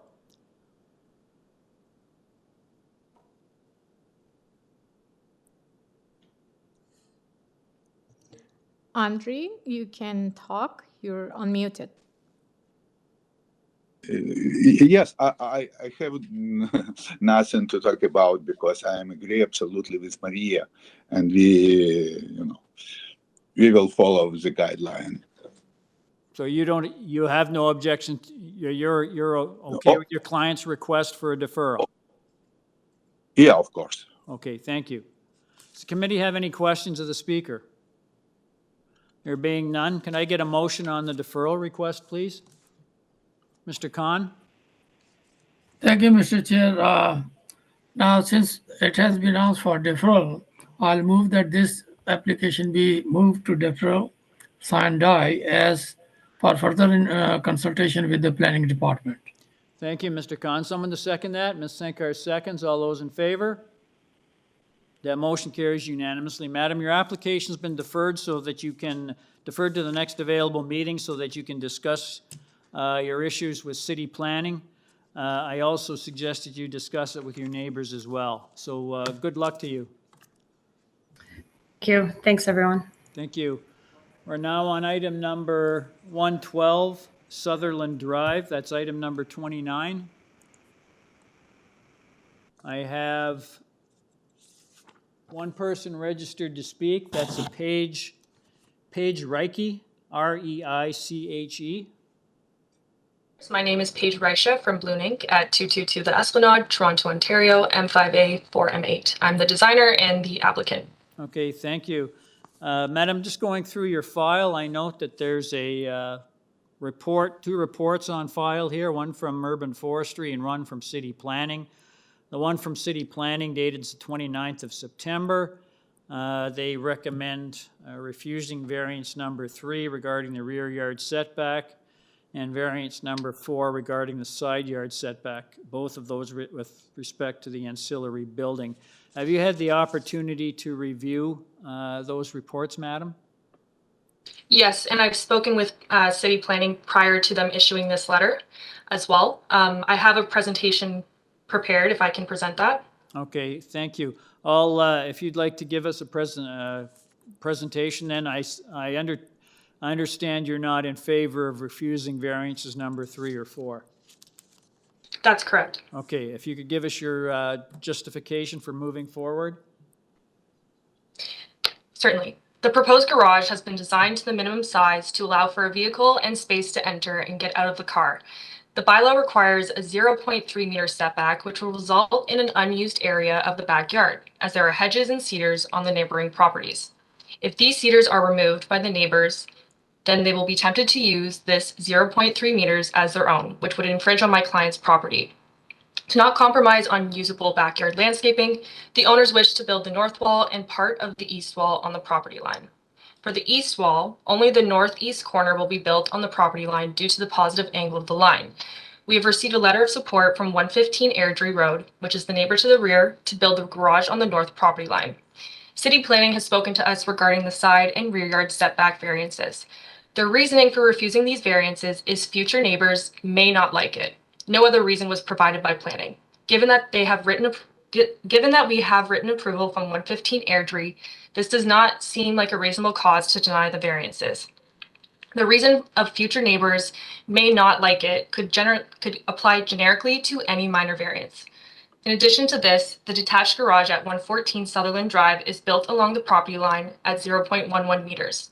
It is also much closer to the main dwellings if privacy or noise was a concern.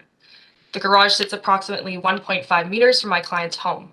It's therefore worth noting the proposed garage will be built in the far back corner of all surrounding properties, nowhere near a dwelling.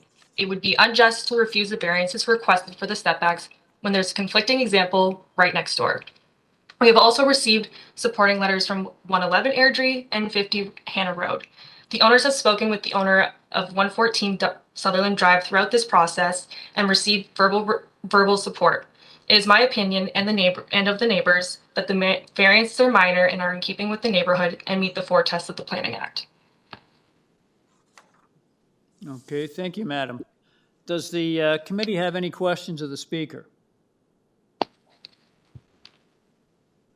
Okay, does the, I'll just ask, okay, we have no other speakers. Can I get a motion on this application, please? Mr. Khan? Thank you, Mr. Chair. After listening to the presentation by the applicant, I have to notify and bring to the notice of the applicant that variance number 3 and number 4 has been considered by the planning staff as unacceptable variances. These are not minor in their nature, and I agree with them. And also variance number 7 exceeds 35% maximum limit, and setback variance number 3, 4 as explained by the staff. And ancillary structure height variance number 6 all have exceeded maximum allowable limits and does not maintain the intent and purpose of zoning bylaws and not appropriate proposal. Therefore, I move this be refused. I have a motion for May I speak? I have a motion for Mr. Khan to refuse the application. Someone to second that? Ms. Sankar seconds. All those in favor? That motion carries. Madam, your application's been refused. Thank you very much. Mr. Chair? Ladies and gentlemen, we'll take a 10-minute break.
Good afternoon, ladies and gentlemen. Committee's back in session. We're now on item number 32 TANBURN Place. I have one person registered to speak.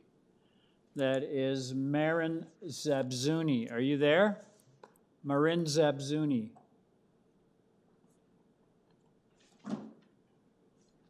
Good afternoon, Mr. Chair and committee members. My name is Marin Zabzuni at 1140 The Queensway. Okay, thank you, sir. I have, just going through your file here, I note that there is just one report on file from Transportation Services, which had no objections to your proposed driveway location. I note that we've got 4 variances before us. It's pretty clear what you're asking for. Is there anything that you'd like to tell the committee that isn't contained in the material we have before us this afternoon? I believe what we're proposing is fairly minor. I'm happy to answer any questions or give a presentation as well, if you'd like. Okay, thank you. Does the committee have any questions of the speaker?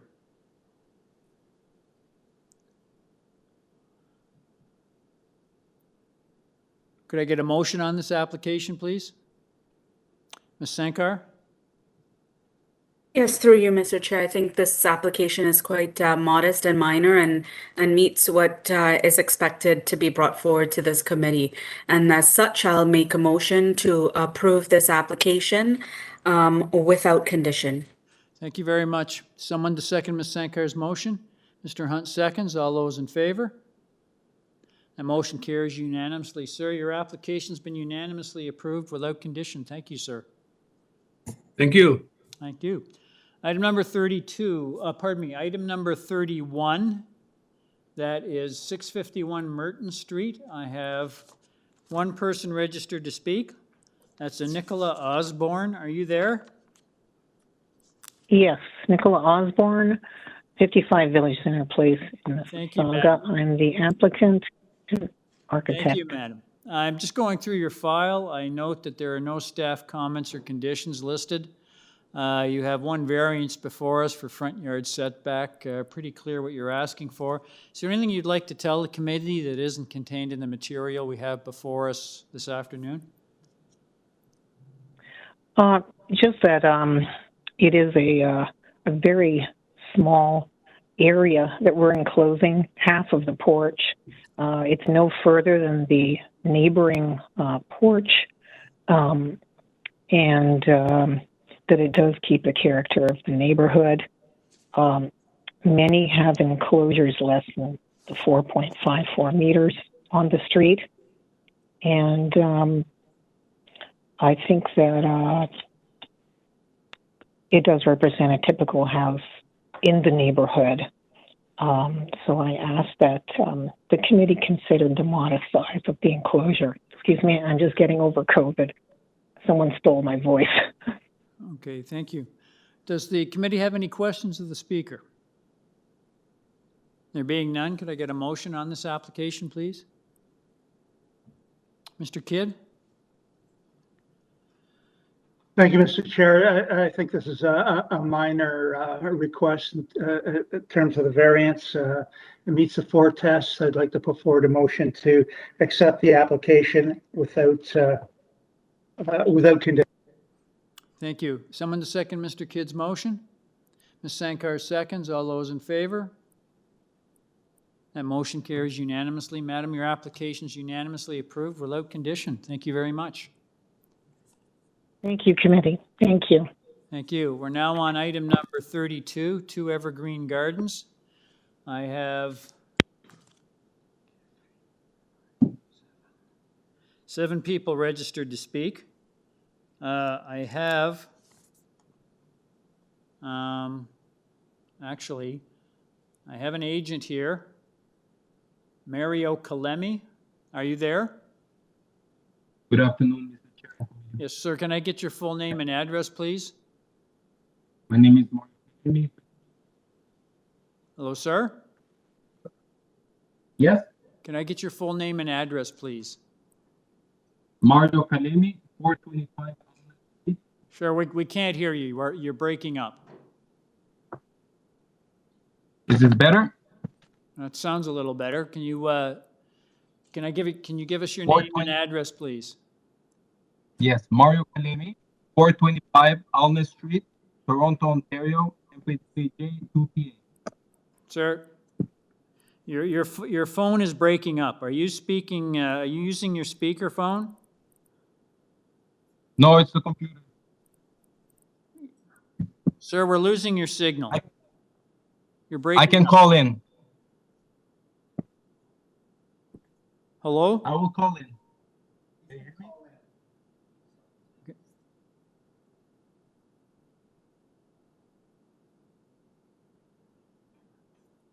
Your patience, ladies and gentlemen, just a moment.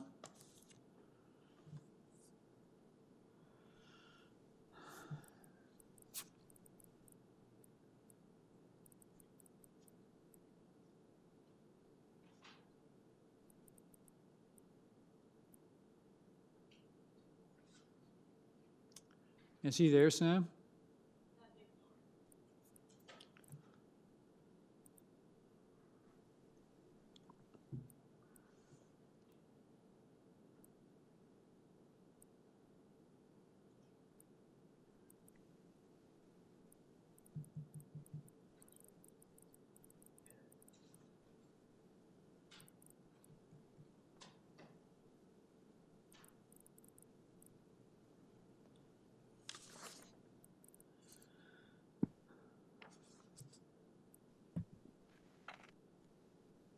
Tried to get back in?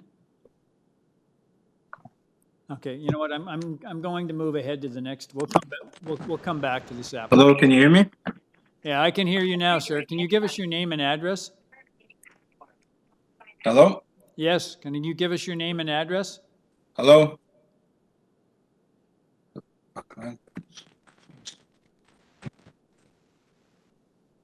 Hello?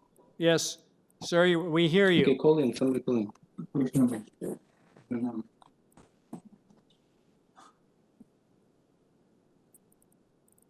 Sir.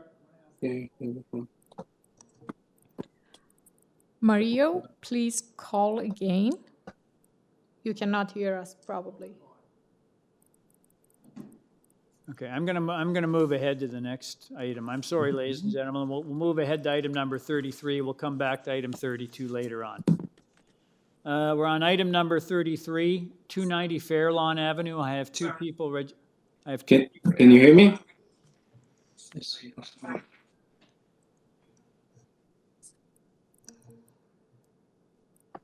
Is he there? Mario is on the call, but I cannot. Can you hear me? I can hear you. Can you give us your name and address? I cannot mute him. He just left. He left. Hang up. We're gonna go. We're going to item number. We're going to item 33. We're on item number 33, 290 Fairlawn Avenue. I have two people registered to speak. The agent is a Chris Marchese. Are you there?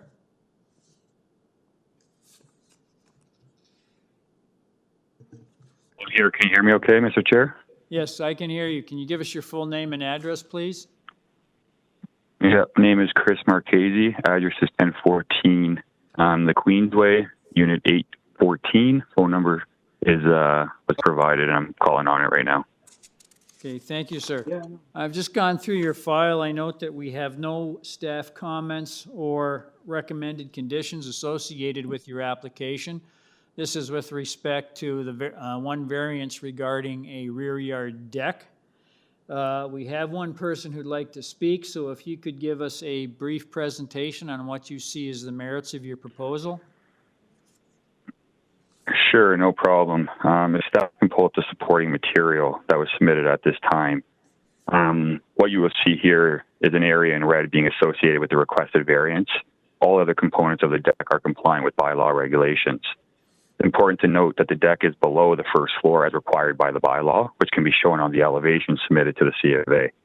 The extension of 70 centimeters allows the entrance of the basement to be covered that was previously built with the house that the current owners had no association with. It also allows for a more functional patio. The 70 centimeters on one side and 66 on the other will have no greater impact on the neighbors compared to the deck being built as of right and has provided tons of privacy screening to make sure that any mitigation or any privacy concerns are mitigated through those efforts. In short, it's my opinion that this application meets the 4 tests under Section 45(1), but I will be happy to answer any questions if required. Thank you. Okay, thank you. Does the committee have any questions of the speaker? There being none, can I get, I'm going to go to the next person on the list. I have Mr. David Williams. Are you there?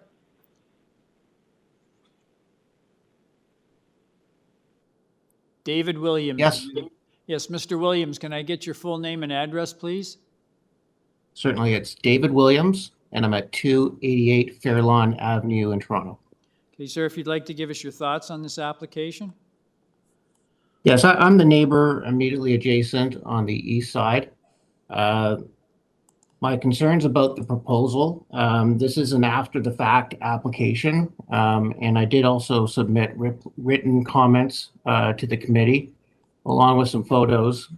Since it is after the fact, I hope that the committee would be able to see the photos of the deck that was built that they're now proposing and going going back through the process.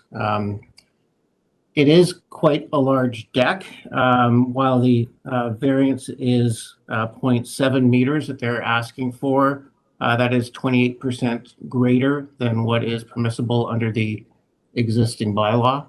I think that is more than just a minor variance. I think it's also important to note that this home was subject to variances when it was built in 2015. And if you were to look on photos of the on the next page of my written submission, you can see that the home itself in its built form is substantially bigger than other homes in the immediate vicinity, substantially bigger than other homes in the area. And it's my concern that any further variances approved on this property is just going to further increase the built form of the property and further cause this home to be not in keeping with the character of the neighborhood. The additional length of the deck, they already received variance to have a back wall that's longer than what was permitted. So the additional length of the deck of 2 feet or greater than 2 feet actually makes the extension of the back of their property 5 feet greater than what would be permissible under the bylaws. The privacy walls are a concern because it does impact our enjoyment of our property, in particular our back deck, where it does shield us from sunlight in the afternoon hours.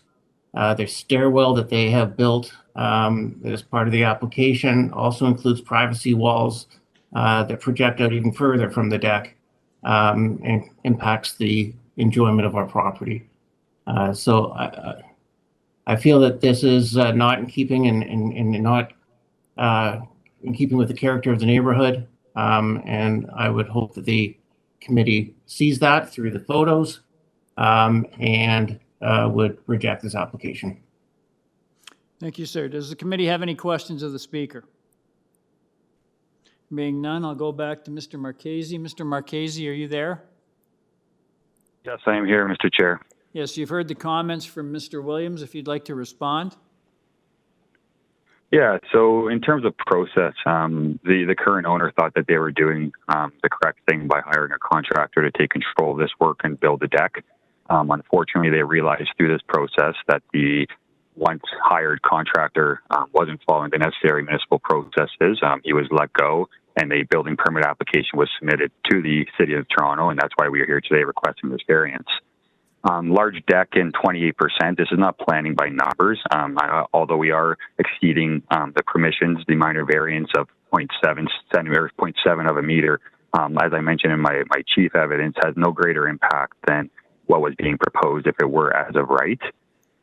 He mentions that the house was subject to previous variances. Like I previously mentioned, not either me or the current house owner was responsible or part of those applications. The house was purchased after that house was built.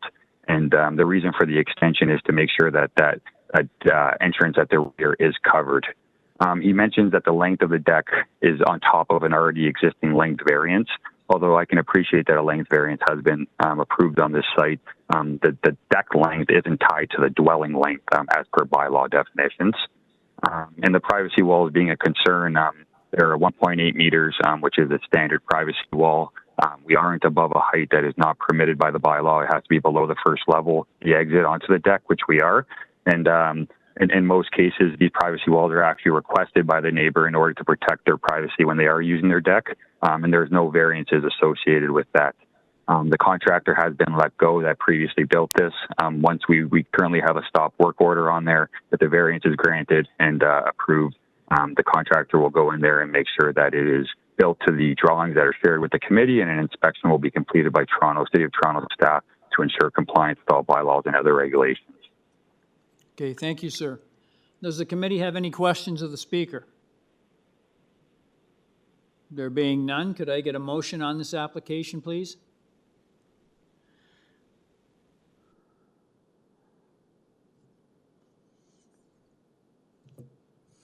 Mr. Hunt? Thank you, Mr. Chairman. I'm very concerned that there is no recommendation or comment from the planning department with respect to this application.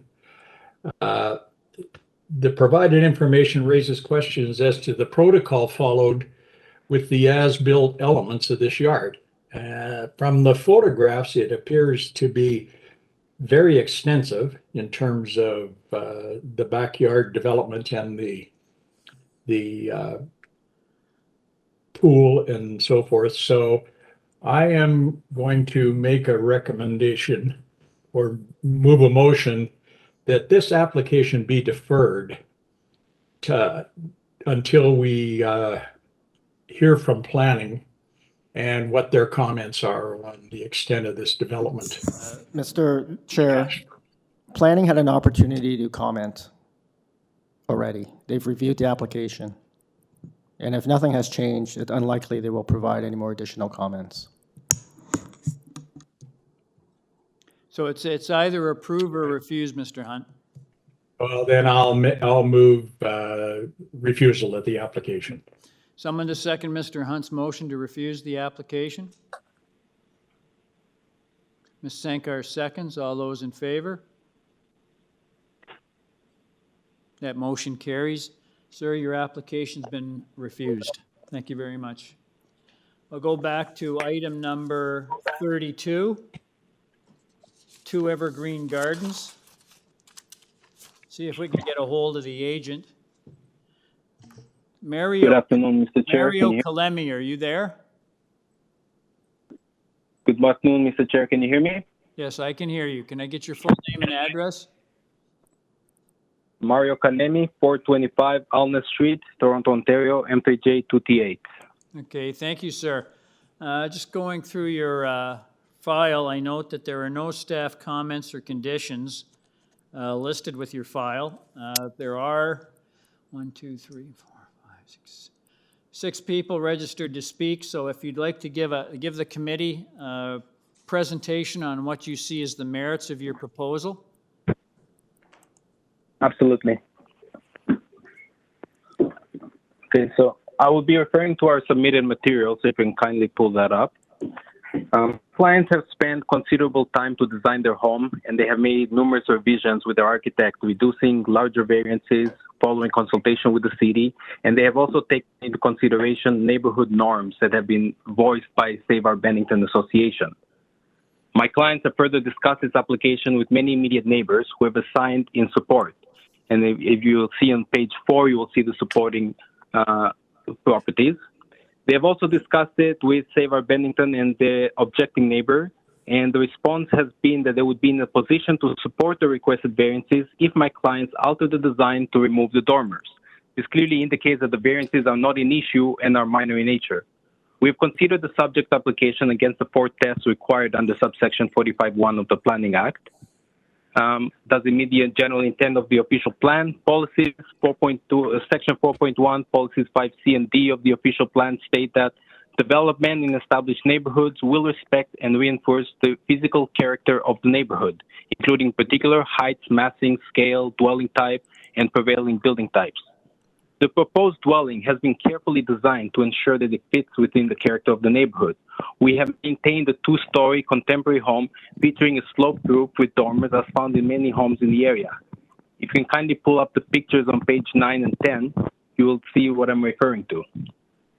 The requested variances are also consistent with the built form and massing of existing properties in the area.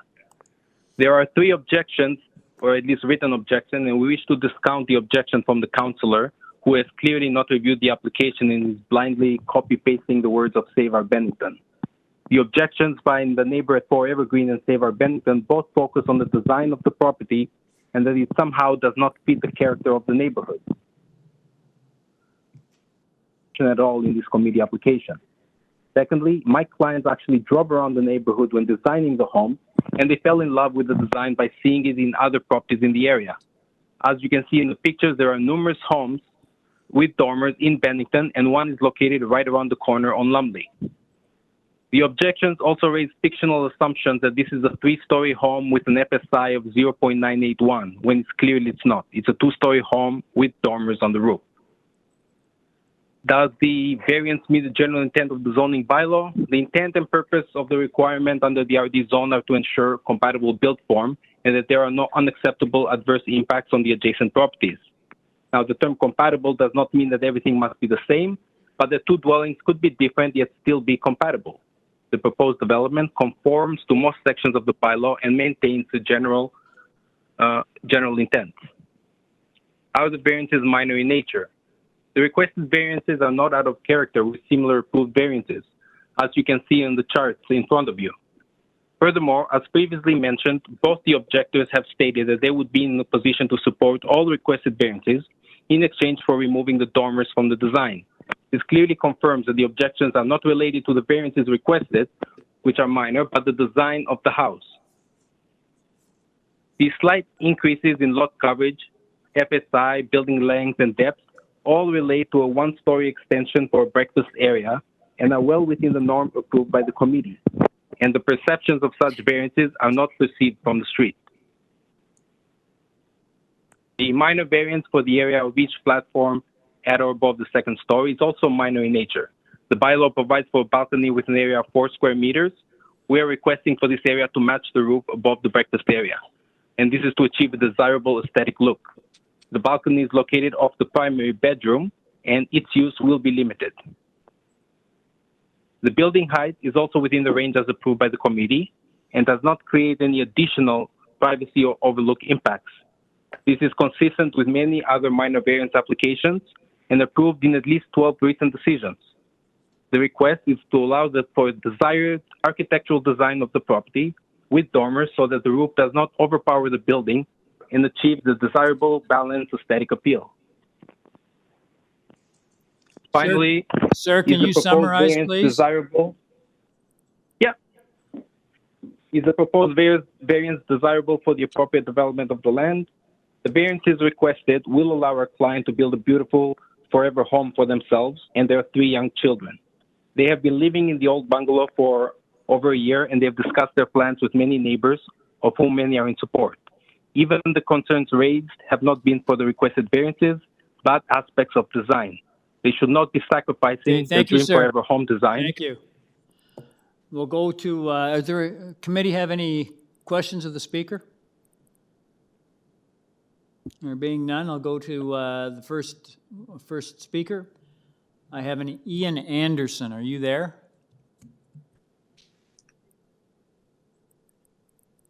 Ian Anderson? Hello? Hi, can you hear me now? I can hear you. Can I get your full name and address, please? Yeah, my name is Ian Anderson. I live at 3 Noel. I'm speaking on behalf of Save Our Bennington, which is our local residents association. Okay, thank you. If you'd like to give us your thoughts on this application? I beg your pardon? If you'd like to give us your thoughts on this application. We oppose it. Okay. Again, if the secretary our presentation, that would be great. Okay, if you'd like to give us a little more rationale for that, please. In terms of our opposition, we've got quite a wide range of oppositions, areas of opposition that I'll deal with in my presentation, if that's okay. And also dealt with in our letter that was sent to you last week. Okay, please proceed. You have 5 minutes, sir. Yeah, thank you very much. And if the secretary could bring up our presentation to you, that would be great. Okay. To begin with, I'm going to briefly describe our neighborhood as a whole, and it'll give you a context for our opposition. Bennington Heights is a planned community with most houses being built in the 50s and 60s.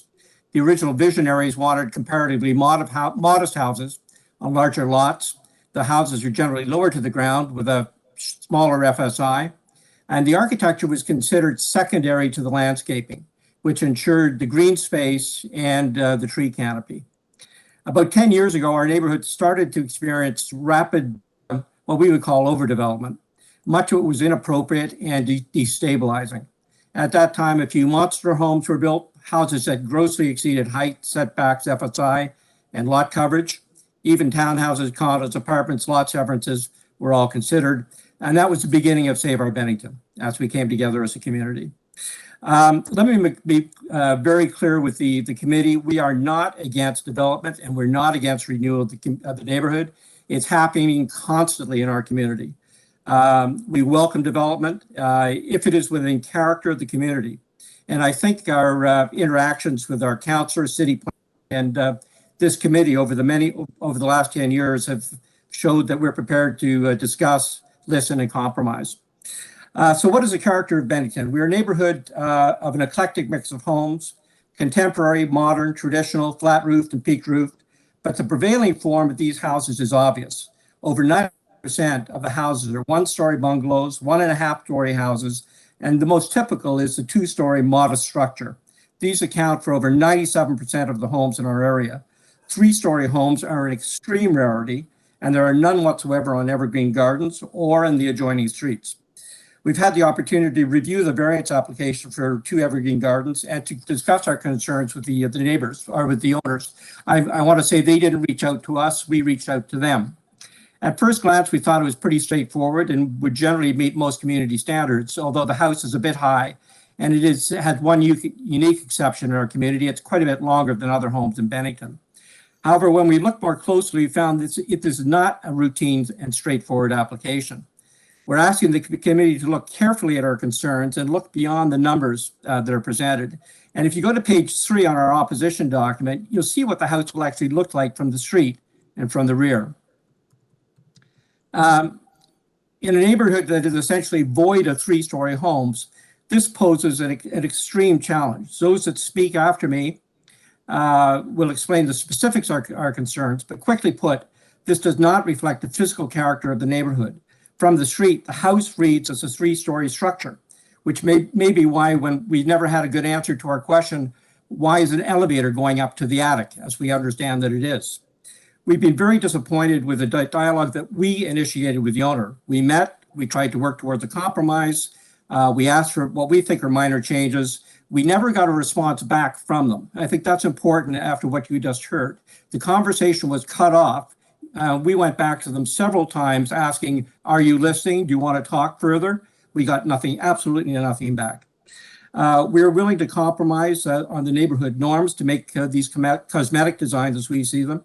Unfortunately, despite saying differently, the owners did not get back to us. I mentioned that we really try hard to work with the city and developers. 10 Evergreen Gardens just around the corner or just down the street is a perfect example of this. And if you want, we can expand on it. But that was, after listening to the concerns of the community, this house was altered or reshaped and it was originally going to be a 3-story, but it's now a 2-story structure requiring only 3 variances, density, coverage, and the width of the front stairs. Everyone compromised to the benefit of the community. I also want to mention in closing, you have some signature sheets on what you were shown. It was clear to us that the signees there were really not aware of what the house was going to look like. And you will hear later that we went back and spoke to the ones that were closest to us who have now revised their opinions, are now in opposition. I think Sir, you have can you letters summarize, to that please? your files. Yep, will do. I do ask that you follow our arguments closely. Our views are on this proposal. Okay, thank you, sir. Thank you. Seems. Thank you. Does the And I committee just have want- any questions of the speaker? Ms. Sankar? So I understand, thank you, through you, Mr. Chair. I understand that you said that there had been revision of signatures, because I mean, one of the things that I looked at for supporting this application, and knowing that the Bennington Association is very strong and wouldn't come out. Usually they're, try to be cooperative with homeowners that are trying to do, redevelopment of their homes. So I don't see these signatures that have revoked the original supporting material. Can you share when that was sent or what that looks like? I only have the 2 letters of objection as well as the letters of support. Madam, they were sent in, I'm not sure what the date was, but there are 5 or possibly 6 of them. And they're from the neighbors immediately closest to. I think they're on the committee record. But one of our subsequent speakers will be able to speak to that in greater detail if that's okay. Okay. There's definitely, once they understood what was being proposed, there was a complete change in their attitude towards it. I don't think they ever saw the original design. Okay, thank you. Any further questions of the speaker? Being none, we'll go to the next person on the list. I have a Barbara Burak. Are you there? Yeah, can you hear me? Yes, I can hear you. Can I get your full name and address, please? Hello? Yes, hello? Full name is Barbara Burak. Hello? Yes? Name is Barbara Burak, and I live at 17 Evergreen Gardens. So I'm both a neighbor and I'm on behalf of Save Our Bennington. And some of you know me, I've been with the organization since its inception in 2014. Okay, thank you. If you'd like to give us your thoughts on this application, and please, madam, please don't repeat material we've already heard. I will make every attempt not to do so. Before I start, could you please get up our exhibit, page 3. So I want to cover some of the issues that has been raised by the lawyer's letter of support. First, not once in the 12-page document does the letter address the main concern of the proposed bill or show the front elevation, yet this letter was written after our concerns were noted. I'd like to highlight these concerns. Here's the front and rear elevations. Throughout the letter, reference is always made to a 2-story home. However, anyone looking at this elevation will clearly see a 3-story home. Can we please see page number 5? In the letter, there were pictures of 7 homes included because they are, and I quote, featuring a sloped roof with dormers as found in many homes in the area. I want to be clear. These are not examples of the many homes in the area. These are the only examples of the homes in the area that have roof space, dormer windows set into the roof space. So what do we have here on my chart? Let's start with the fact that my chart only has 6 homes, not 7. One home he listed no longer exists. That house was rebuilt in 2018 and no longer has a similar design. So now we are down to 6. Let's look at the bottom right photo. While it's difficult to see in such a small photo, what is readily apparent from the street is that the front attic roof inserts are not dormer windows. They are smaller vents that provide attic air circulation. So that house really isn't similar. Next, look at the top 2 homes on the right and the bottom photo on the middle. These are homes that all have blackened, fake dormers, quite obvious from the street. Compared to this application, the roof lines are much more shallow and there's reduced prominence of the fake windows. And importantly, the applicants are putting in rear dormers, but not one of the houses I've spoken of thus far have both front and rear dormers. Another inappropriate comparison. This leaves us only 2 homes in all of Bennington where there are front and rear dormers set into the roof line. And I want to point out that these 2 homes, the ones pictured on the left, are both genuine 3-story homes. I think it's ironic that he insists his build is only a 2-story home, but the only real comparisons can be made to 3-story homes. The letter next says that this is a design that the owners love and which is common for the area. Let me stress, this is not common for the area, nor for the neighborhood, nor for the broader context or immediate context. The letter also notes that the owner is only asking for variances similar to 12 recent variances, which is listed at the end of his letter. Let me tell you that we walked by each of these 12 homes. None are or appear to be 3-story structures, and not one has dormers set in the window. Another surprising comment in the letter that the extra ½ meter of height beyond what is allowed in the bylaws won't be habitable. That is about the amount of space you would need to build your roof, insulate it, and put in a ceiling. If the space in the attic is not to be used as habitable space with windows, why not commit that none of the attic space, all 8 feet of it, that none will be habitable space? Why not remove the rear dormers and agree to have fake windows in the front and make this a condition of approval? We asked, the applicant refused. The letter also states that 20 surrounding homes have written support. You will hear next that that is not the case. He claims it meets the planning. He claims it is a minor variance. Let me strongly state that Bennington Heights is not a neighborhood of 3-story houses, and the appearance of massing Madam, can you is summarize, likely please? to be in excess of 9. Yes, thank you. This will set an unwanted precedent in our community and will endanger the character of Bennington Heights. This test is it does not meet the 4 desired test, and we feel the application should be denied. I'm now going to pass you on to the next speaker. Thank you. Thank you for your time. Does the committee have any questions of the speaker? Being none, we'll go to the next person on the list. I have a Tamer Kamel or Brody Campbell.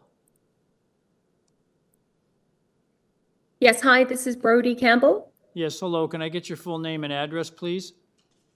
Yes, it's Brody Campbell. I live at 11 Lumley Avenue, and our block borders Lumley and Evergreen.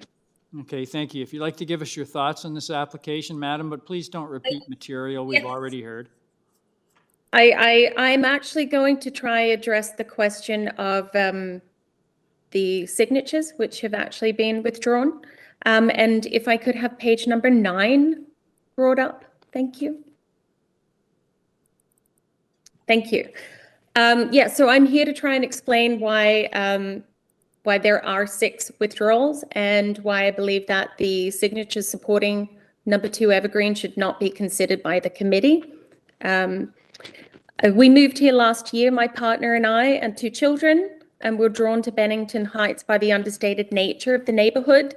The prevalence of bungalows and 2-story homes is a key part of that neighborhood's charm. Recently, our neighbors at 2 Evergreen paid us a short visit to ask for support. We heard they were proposing a 2-story building with underground parking. They certainly did not speak about an attic, nor a 3rd floor, and nor did we see any plans about this. So by the end of our brief chat, it seemed that they were keeping their build within the spirit of the neighborhood, and it raised no concerns. My partner and I signed this petition, and we were, I think, about 15 or 16 on the list of other signatures. A few days later, I learned from my neighbor, Catherine, what the owners chose not to mention when they visited us. The house will have an attic with high ceilings, 5 large dormer windows, a skylight, in other words, a 3rd floor. This detail is very critical to us. We will totally welcome the neighbors building a beautiful home that meets all their needs, but we'd prefer it to be in character and spirit of the other homes in the neighborhood. Having been alerted to this new information, I thoroughly went through the online plans and then met again with the owners at 2 Evergreen, and they to confirm, indeed that they were proposing a house that for all intents and purposes has 3 stories. And we told the owners at that time that we would have to withdraw our support based on the concerns that the window and the elevation presents as a 3-story building. At this point, we immediately wrote our letters withdrawing our support. And those letters are in here from pages 28 all the way through to page 23, as you were just referring to where those letters were. They are in this application. I should, of course, done more due diligence before signing this, but I sort of naively assumed that when presented by our neighbor, that they weren't omitting anything that was relevant. And it turns out I'm not the only neighbor that was given this presentation that skirted around the issues of a 3rd-floor attic. Our neighbors Anne at 13 Burnham had the same experience, Liz and Craig at 19 Lumley, so did Ian at 8 Evergreen, so did Milan at 4 Garden Circle. And all of us have signed, this form noting our support, but we were given a presentation that admitted one thing that mattered, the one thing that would materially impact the character of the street. And all of us have subsequently written letters withdrawing this support and registering our opposition. And as I said, they're page 28 through to page 33 in this presentation. To be clear, I'm not suggesting that it was a deliberate deception. I'm going to give them the benefit of the doubt that they truly maybe didn't believe that planning a 3rd-floor attic was an irrelevant detail. But the conclusion is inescapable. If the other signatories were given the same story that myself, Temer, Anne, Liz, Craig, Ian, and Milan, then there is every reason to believe that the other neighbors also lacked the full information when they signed this petition. Hence, I would suggest the committee that there is no reason to believe that there is truly support from the remaining signatures from which. Okay, Madam, can you summarize, please? Yes, that is it. Thank you so much for hearing me today. And if I have extra time, I pass it on to Catherine Stedman, who's speaking after me. Thank you. Does the committee have any questions of the speaker?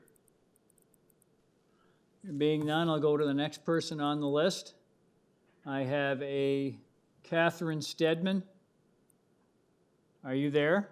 Hello, I'm here, Catherine Yes. Stedman. Can I get your full name and address, please? I'm Catherine Stedman. I live at 4 Evergreen Gardens, and it's I'm the only neighbor with a side yard adjacent to the number 2 Evergreen. Okay, if you'd like to give us your thoughts on this application. Okay, first, could I have page 11 of this exhibit up, please? Thank you. Okay, I support what the previous people have been saying, Barb, Ian, and Brody. My family, too, opposes the build. We support that our neighbors want to build and replace the existing bungalow, but it must meet the 4 tests, and this application does not. The plan in the application does not.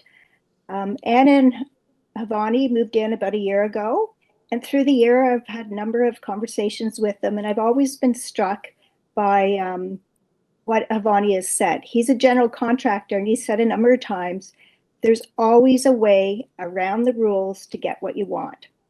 He's even provided stories and example of how he's done this.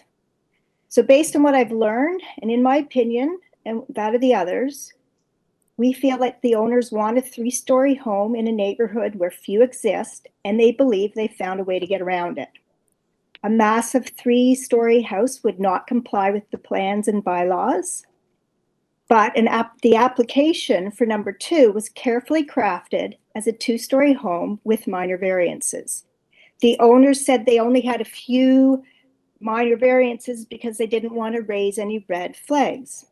And when I dug deeper into the plans and carefully asked clarifying questions, it became apparent that the variances are minor only because they are not counting the 3rd floor. Anna, the owner, even told me the 3rd floor isn't in the FSI calculation because it's called an attic. On your screen is the front elevation, and what do you see? I see 3 stories. I see 3 full-sized windows above the 2nd story in a large area suggesting livable space. One of my neighbors who works in insurance said their definition of an attic would not apply to this plan. They would insure it as a 3-story structure for replacement value purposes. Now, if you just scroll down a little bit and look at the bottom 3 pictures on this page, these are 3 homes in our neighborhood that were listed on as comparative variances. They're all 9 meters high. They all have mansard roofs. They're all new builds. And that is what 2-story homes look like in our neighborhood. That's not what the proposed 2 Evergreen looks like. So I submit that calling the 3rd floor an attic and not a living space is the owner's way of avoiding red flags and is a way around the rules to get what they want, and not asking for an FSI variance that would be shy of 1 times coverage. Now I want to speak about impact of privacy and overlook into the backyards. Next door, I have an extremely private backyard. We use it for family exercise, dog play, family time, dining, entertaining, and we use it a lot. Currently, we can't see into each other's backyards, looking from the yard or from our 2nd-story windows. And compared to my house, the proposed house will be taller, longer, deeper, has considerably more lot coverage, has more mass than my FSI, which is only 0.5. It has a 2nd floor oversized balcony. It has 5 large 3rd floor dormers, front and rear.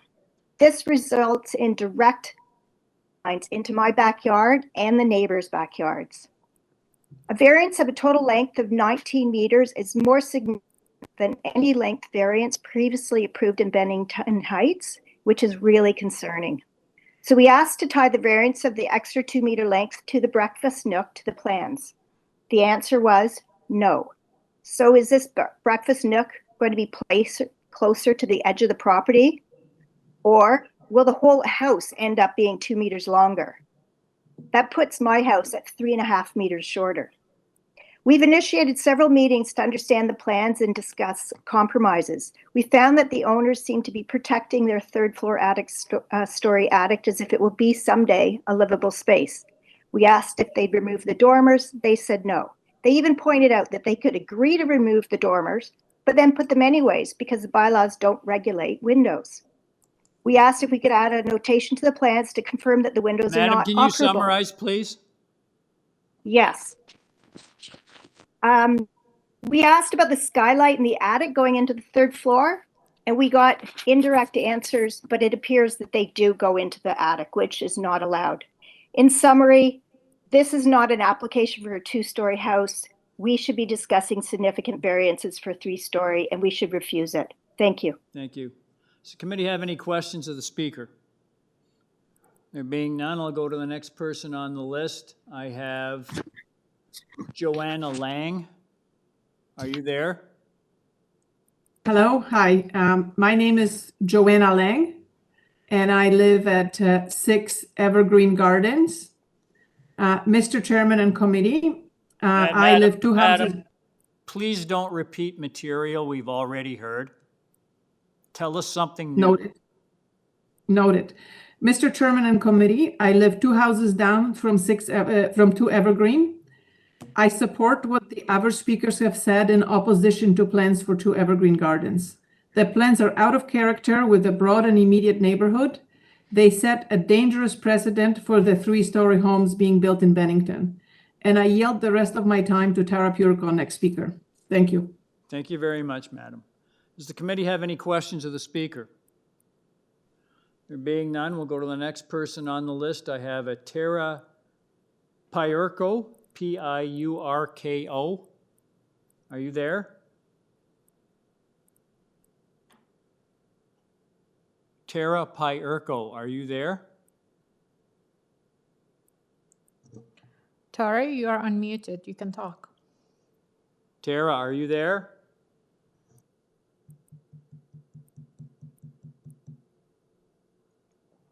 Tara, are you there?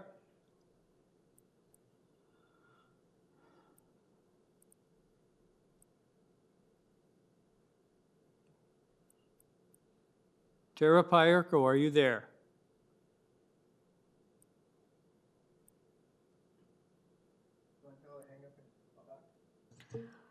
Tara, please hang up and sign out and sign in again.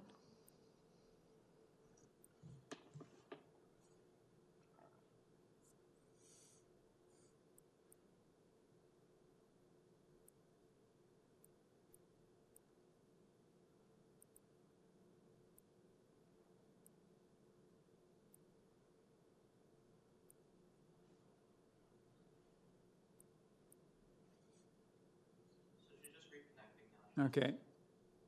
We'll wait. Your patience, ladies and gentlemen.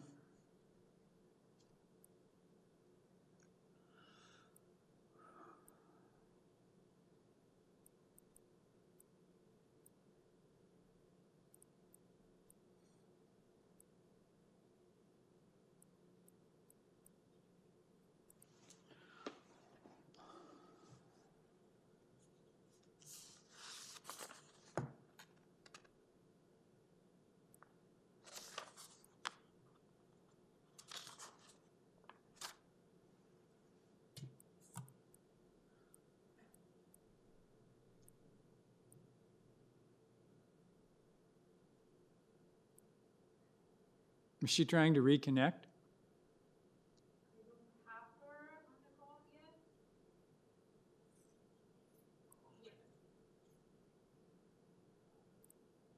Tara?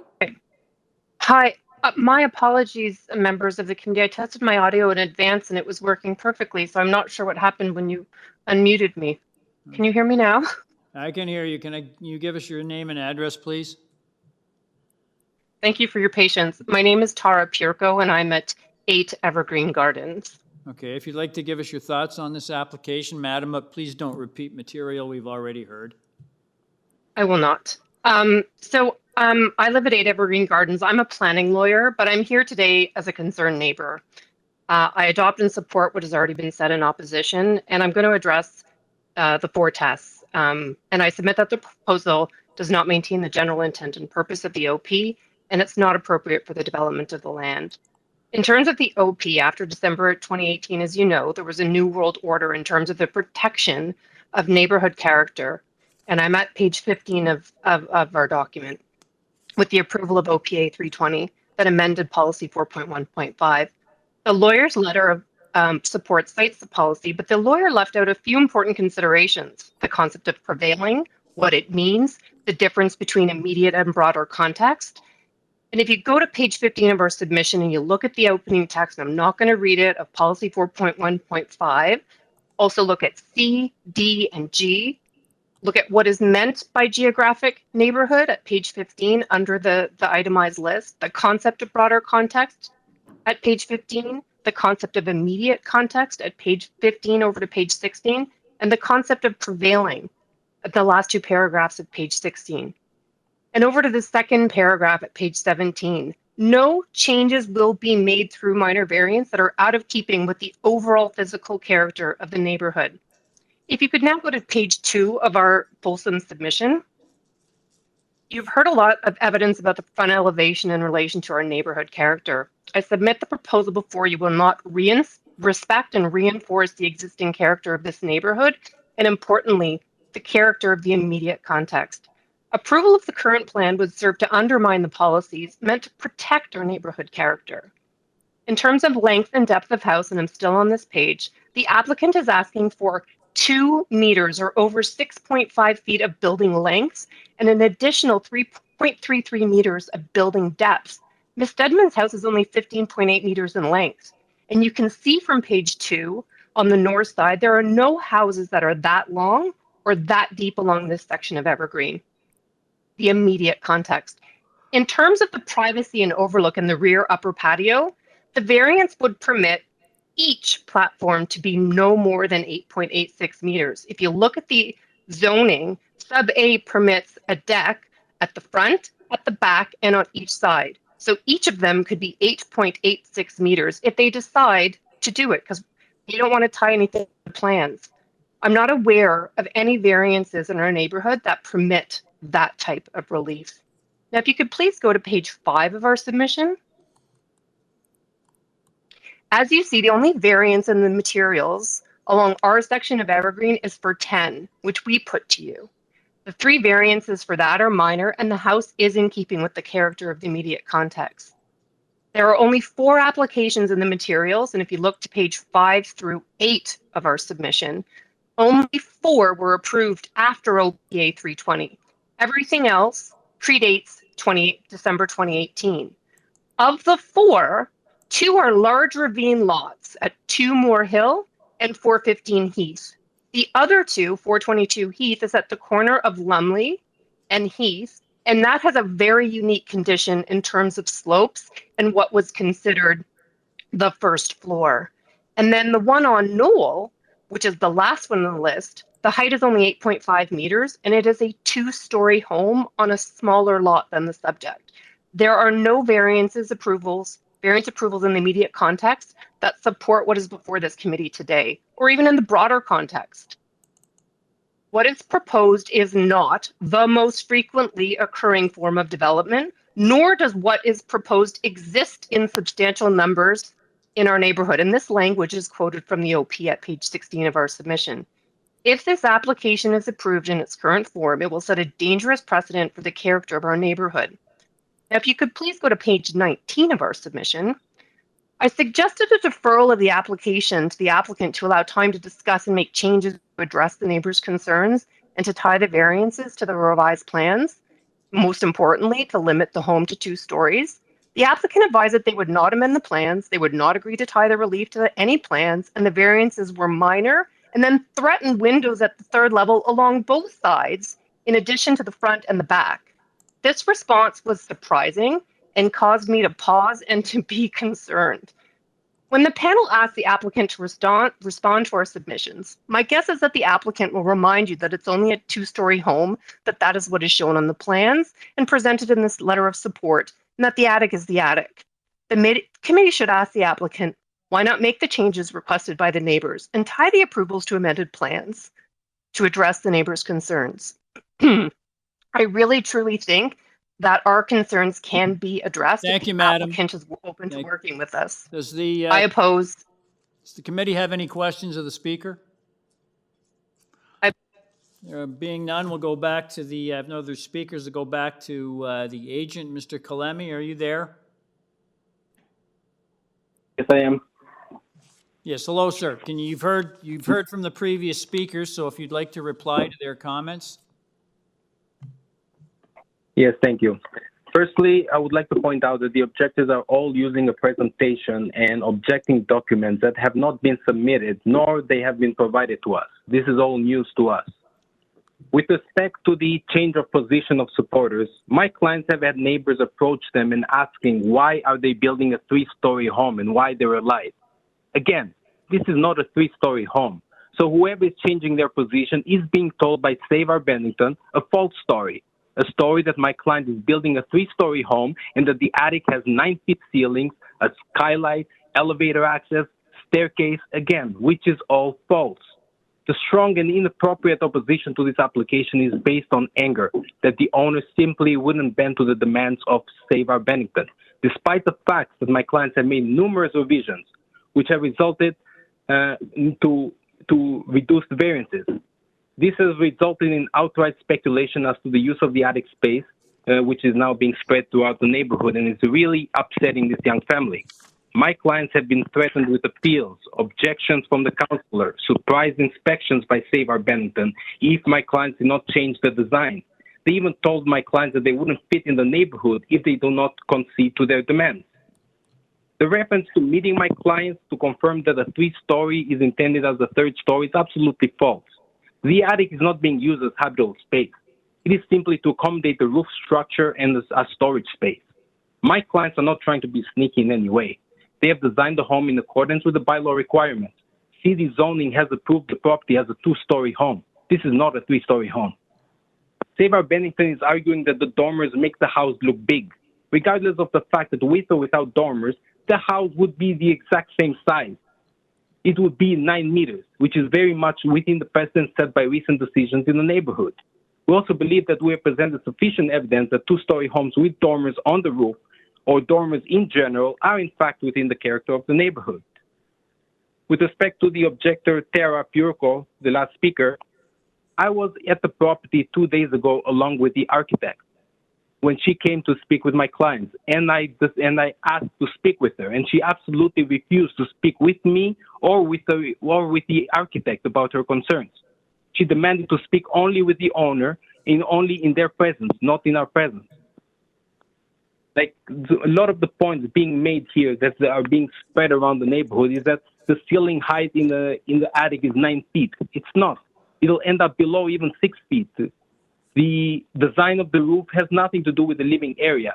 These are like the height requirements that we were referring to. The skylight is not to light the attic. As you can see it on the drawings, there are walls around the skylight directing the light to the staircase, and the staircase does not extend to the attic. My clients had absolutely no intention of having an elevator access to the attic. But Barbara, actually from Save Our Bennington, mentioned to them that it would actually make sense for the elevator to go up to the attic for storage purposes. So, again, the dormers are only for design. The house fronts on Evergreen, but it also backs onto Moore Avenue. That's why it has aspects of curb appeal from both sides of the house. What else? Like I said, the owners have designed this house to maintain as much of the community's norms as possible. They could have designed this house to be bigger. They could have gone an extra 2 feet on the side yard setback, but they have kept the larger setback further away from the neighbors, 5 feet instead of 3 feet. And while number 4 claims that she enjoys privacy from the existing bungalow, it does not have the same privacy from number 6, which is already a 2-story home with lots of windows. Not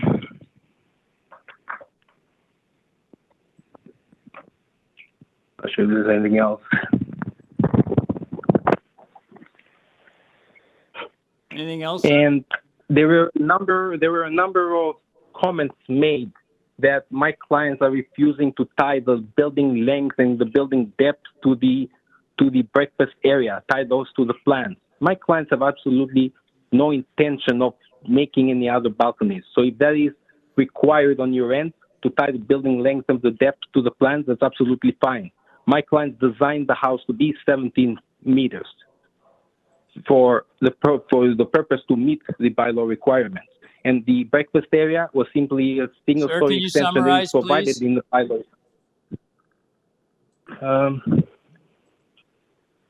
Like I said, we. Okay, thank you, sir. That's all. Thank you. Thank you. Does the committee have any questions of the speaker? Mr. Kidd? Thank you, Mr. Chair. Can I just, can you tell me the ceiling height in the attic, like floor to ceiling? So if you look at the front elevation, you will see like there is no exact measurements there. But if you do the math, it's 9 meters minus the ground floor to the top of the ground floor, minus the top of the second floor to the underside of the roof joist, that leaves 8 feet.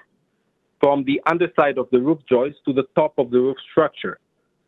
That means that we have to discount for the roof joist itself as well as the roof structure itself, which is roughly at very least 2 feet. So that means that the attic space, if anything, would be 6 feet and under. Okay, thank you. Does the committee have any further questions of the speaker? Mr. Khan? Thank you, Mr. Chair. My question would be related to variance number 4, which is FSI. In one of the person in opposition raised the question of about attic as a 3rd story, which will increase the FSI to 0.997, as it was shown in the drawing. Now, could you kindly tell me what is the FSI 0.646 as you claim, or it becomes with the attic 0.977? The FSI is 0.646. The attic is not counted in FSI. It's not livable space. So the Save Our Bennington is proposing it to the neighbors that the FSI of the attic somehow should be included in this calculation. But again, it is not. This is a 2-story home with an FSI of 0.646. Sir, could I ask, sir, just out of curiosity, you've heard from the residents, there seems to be a lot of concern that this is because of the dormers in the roof, that this is a 3-story building, it's going to be habitable space. Why don't you just remove the dormers from the design? Exactly. Again, like if you want to pull up the picture, I think on our thing, it's the aerial view of the street, the front of the street. And you will see that the house, the bungalow across the street, essentially has similar type of roof. And I'm not sure if you can zoom in the next picture, please. Like if you scroll down. Yeah. So you'll see the house right across the street. So that is the type of roof that would be that this property would result in, which is essentially it's overpowered by shingles. My clients do not prefer that. They do not want to look at this house and look at shingles. They wanted to break it off and add some dormers in there. Again, this is not uncommon for the area. There's one right around the corner on Lumley. So it's simply a design feature that my clients like, which is, again, it's not really a matter of variance or committee involvement. Okay, thank you. Does the committee have any further questions of the speaker? Being none, could I get a motion on this application, please? Ms. Sankar? Okay, so first of all, I just want to preface this by saying, my goodness, this has been one of the first applications where there's been tons of objections, and understandably so, you know.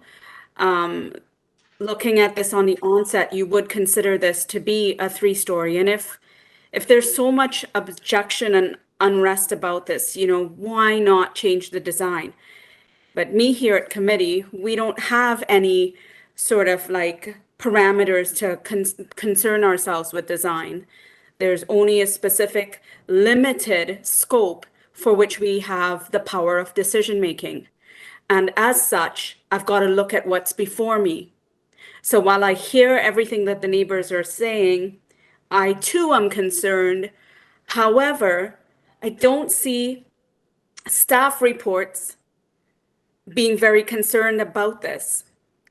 And I look at them as the expertise to provide me with the intelligence that I need to make an informed decision. And looking at the application itself, if there was no other scrutiny from the external preface, like I would look at this as minor. And so I have to go back to the principles of why I'm here and what's before me and what's being told to me. And as much as I really appreciate what, you know, the neighbors have had to say about this, and I don't hold that lightly, I have to make a decision based on what I'm trained to do. And so for that reason, for me personally, I'll put forward a motion to approve this application as is. Okay, thank you, Ms. Sankar. Someone to second that? Mr. Kidd seconds. All those in favor? Opposed? Okay, we have a tie vote. I'll support Ms. Sankar's motion, and that motion carries. Sir, your application's been approved without condition. Thank you very much, sir. Thank you. We're now on item number 34, 422 Hounslow Avenue. I have one person registered to speak. That's Mehran Hadari. Are you there? Good afternoon, Mr. Chairman, member of the committee. Yes, I'm here. Yes, can I get your full name and address, please? Yeah, Mehran Hadari, 1090 Dunmills Road, Unit 506, Norfolk, Ontario. Okay, thank you, sir. I have just gone through your file. I note that there's a couple of few reports on file here. There's recommended conditions from urban forestry. There's a transportation services report dated the 29th of September that has no objections to your application, subject to a standard condition about closing and restoring driveways. There's also a report that just came in from city planning dated the 29th of September, which we just received, which recommends refusing variances numbers 6 and 7 relating to the eaves projection. And I just wanted to know, sir, if you've had the opportunity to review those reports. Yeah, actually, I didn't see the report for the objecting the number 6 and 7.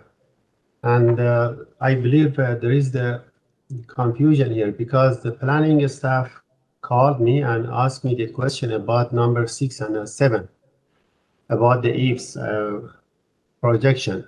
So I explained to them, because we have the side yard setback variance and the eaves projection is adding to the side yard setback variance. It means if we get approval from setback variance, so we don't have any variance for number 6 and 7.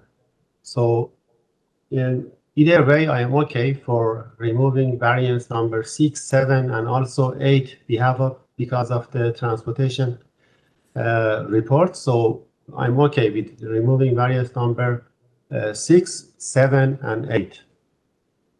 All right, Sam, can you run that? Are you proposing to do anything? Are you proposing to modify variances 6 and 7? I just want to remove the variance number 6, 7, and 8. Are you deleting them? Yes. Okay, you're deleting variances 6, 7, and 8. Okay, thank you. Which is the variances relating to the eaves projections, which is 6 and 7, and variance number 8, which is the parking space length. You're deleting that one as well, correct? Yes. Okay, thank you. Other than that, sir, your application is pretty straightforward. I'll just ask, is there anything you'd like to tell the committee that isn't contained in the material we have before us this afternoon? No, everything is accepted by me, yes. Okay, thank you. Does the committee have any questions of the speaker? There being none, if I could get a motion on this revised application. Please note variance number 6, which is the proposed eaves projection, has been deleted. Variance number 7, another proposed eaves projection, has been deleted. And variance number 8, the parking space length variance, has been deleted. So those 3 variances have been removed. So if I could get a motion on the revised application, please. Mr. Khan? Thank you, Mr. Chair. After having the revision from the floor, I move that this application makes a sense and becomes a minor variance. It should be approved with forestry conditions. So, Mr. Khan, can I just get that again? Are you proposing to approve the application? The revised? Yes, sir, I do. Okay, thank you. Yes, sir. Someone to second Mr. Khan's motion? Ms. Sankar seconds. All those in favor? That motion carries unanimously. Sir, your revised application has been unanimously approved. Thank you Subject so to much. urban forestry conditions. Thank you. Thank you. Item number 35, which is 37 Kirkdale Crescent. I have one person registered to speak. That's Jonathan Benskowski. Are you there, sir?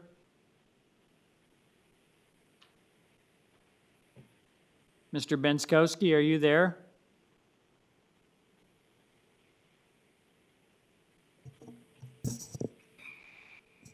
Jonathan, you're unmuted. You can talk. Mr. Benskowski, are you there? One more time. Mr. Benskowski, are you there? Jonathan, please do not touch mute and unmute button if you cannot. Mr. Benskowski? We'll go to the next one on the list, Sam. Jonathan, please log out and log in again. We'll go to item number 36, 23 GRANLEA Road. I have one person registered to speak.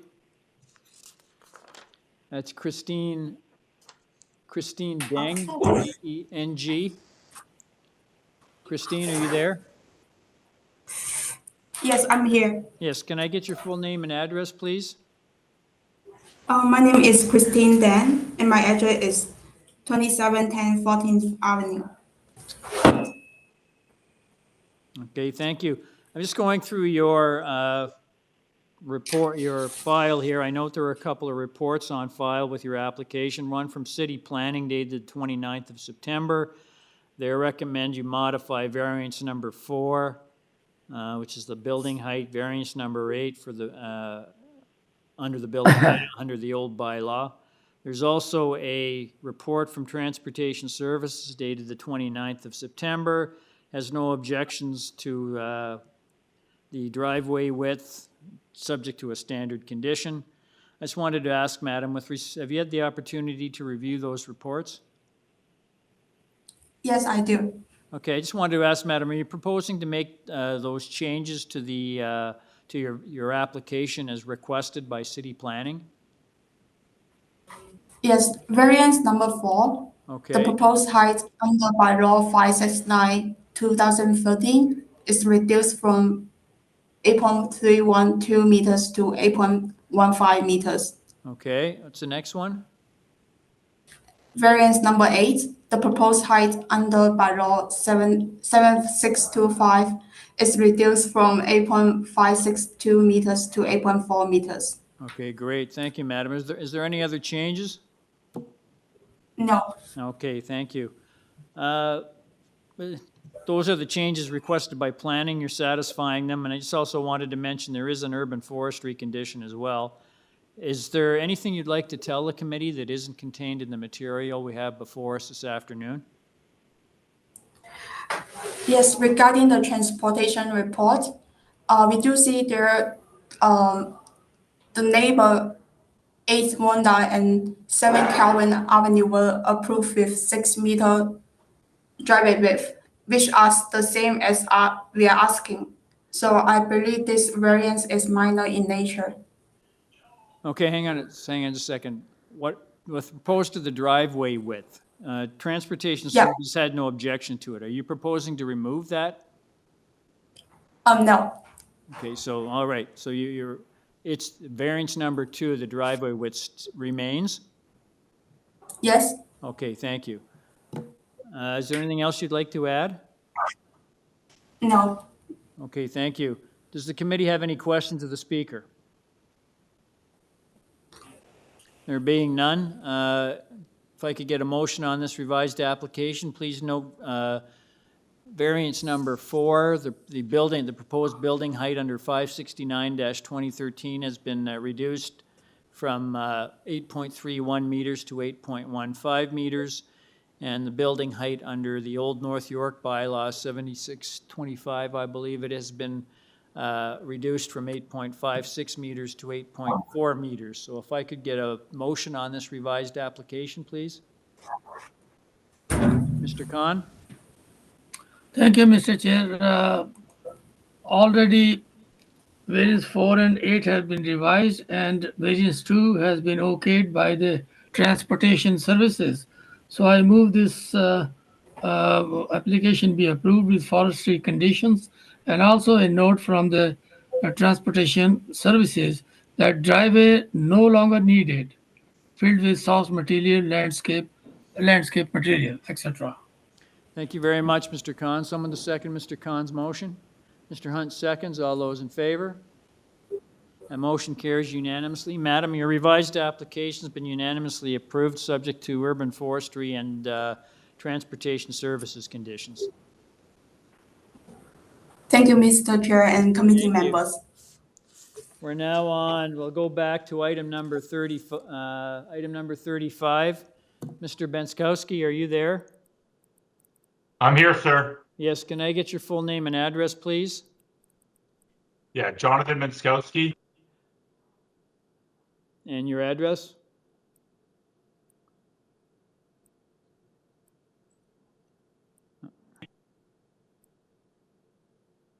Can you hear me? Yes, I can hear you. Can you give us your full name and address, please? Sorry, Mr.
Mr. Chair, the committee hasn't restarted, has it? Because I can't hear anything, right?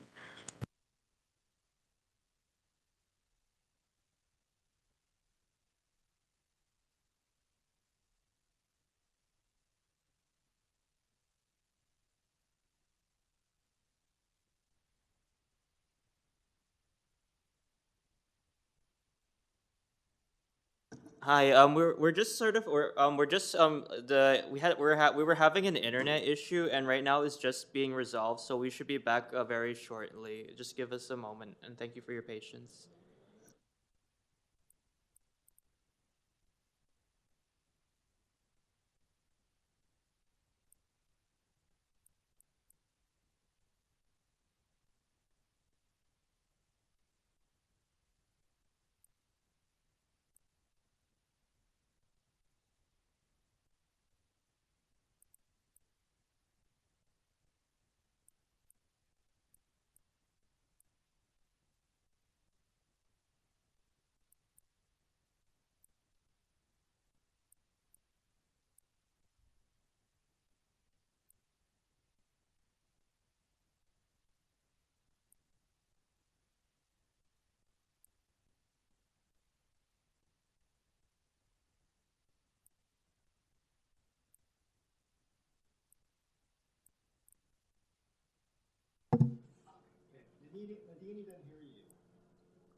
Nadini, can you hear me? Yes, I can hear you now. Yes. Yeah, can you see my image? Yes, I can. Okay. I see everyone. How about you, Yeah. Paul? I can see everybody. I can hear you. Great, thank you. Asif, can you see me and hear me? Yes, sir, I can. Okay, thank you. And okay, thanks, Ron. Just hold on a few minutes, and we should have this resolved shortly. No problem. We were thinking beaters anyways.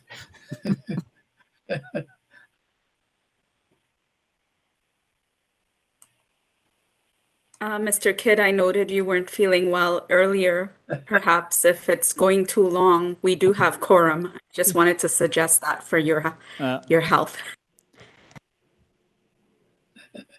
I've gone this far. I might as well. I'll probably hang in for a bit yet, but that's not a bad idea to do. Thanks.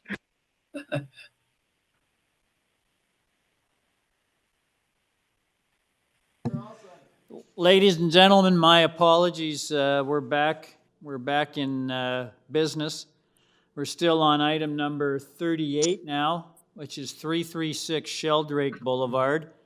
I have the agent, Jonathan Benskowski. Are you there? I'm still here, sir. Oh, thank you, sir. I'm glad you're still with us. Just going through your file, sir, I note that there is 2 reports on file with your application. There's one from TRCA, Toronto Region Conservation Authority, dated the 29th of September. They had no objections to your application. There's also one dated the 29th of September from Transportation Services. Had no objections to the front yard parking, provided that the owner applies for and obtains a front yard parking permit. I just wanted to ask, sir, if you've had the opportunity to review those reports. I have, sir. And the reason for the original deferral was at the request of TRCA for some additional information. So I am okay with the TRCA report, as well as the request by Transportation to not apply for a new permit, but to renew the existing boulevard permit that's there. Yeah, it's my from looking at the file, it's my understanding that they had one that was just not been renewed. Is that correct? That is correct, sir. Okay, thank you.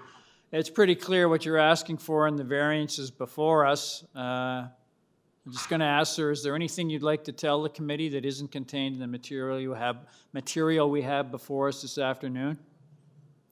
I would essentially just say that this is basically a 3rd floor addition on the existing dwelling with some underpinning. The underpinning has been reviewed by conservation and is, I believe, noted in their report. that they have no objections to.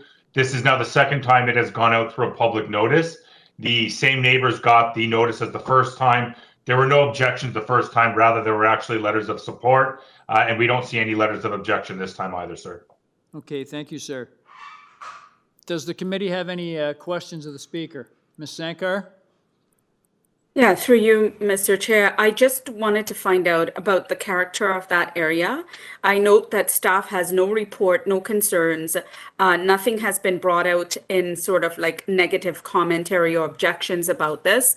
However, I'd like to know if the neighborhood does have proposed 3 stories and, you know, this type of floor space index for them, that type of height as we you know, move on to a 3-story addition. Can you comment on that, please? Yes, through you, Mr. Chair. I would say, Ms. Sankar, it's only a 3rd-story addition. It's just on the existing dwelling itself. There's not a 3-story addition at the rear. It is just essentially a 3rd-story addition on the existing dwelling.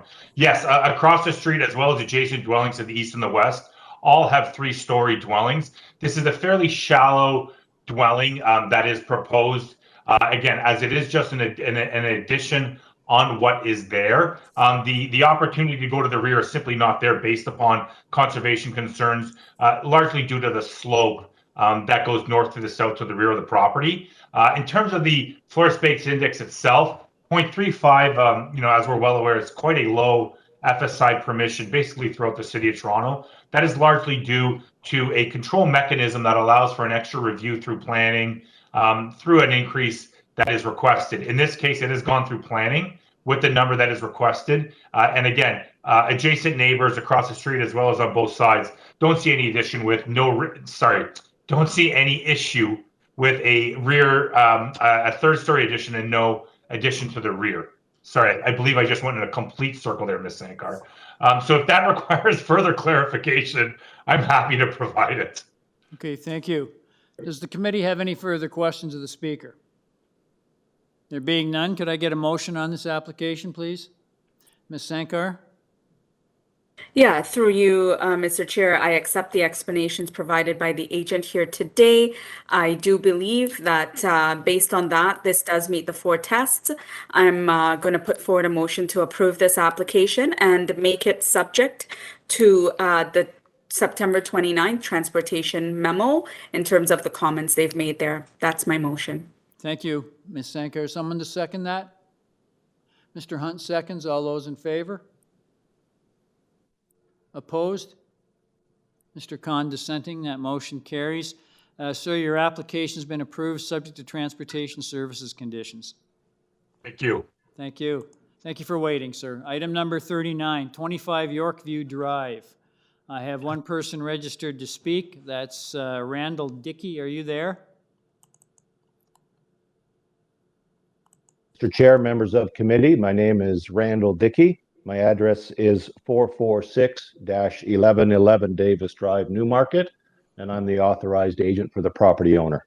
Okay, thank you, sir. Just going through your file here, and I note that there is a couple of reports here. There's one from City Planning dated the 29th of September, which has no objections to your application subject to a condition, and there's a Transportation Services report that has no objections to the proposed driveway width.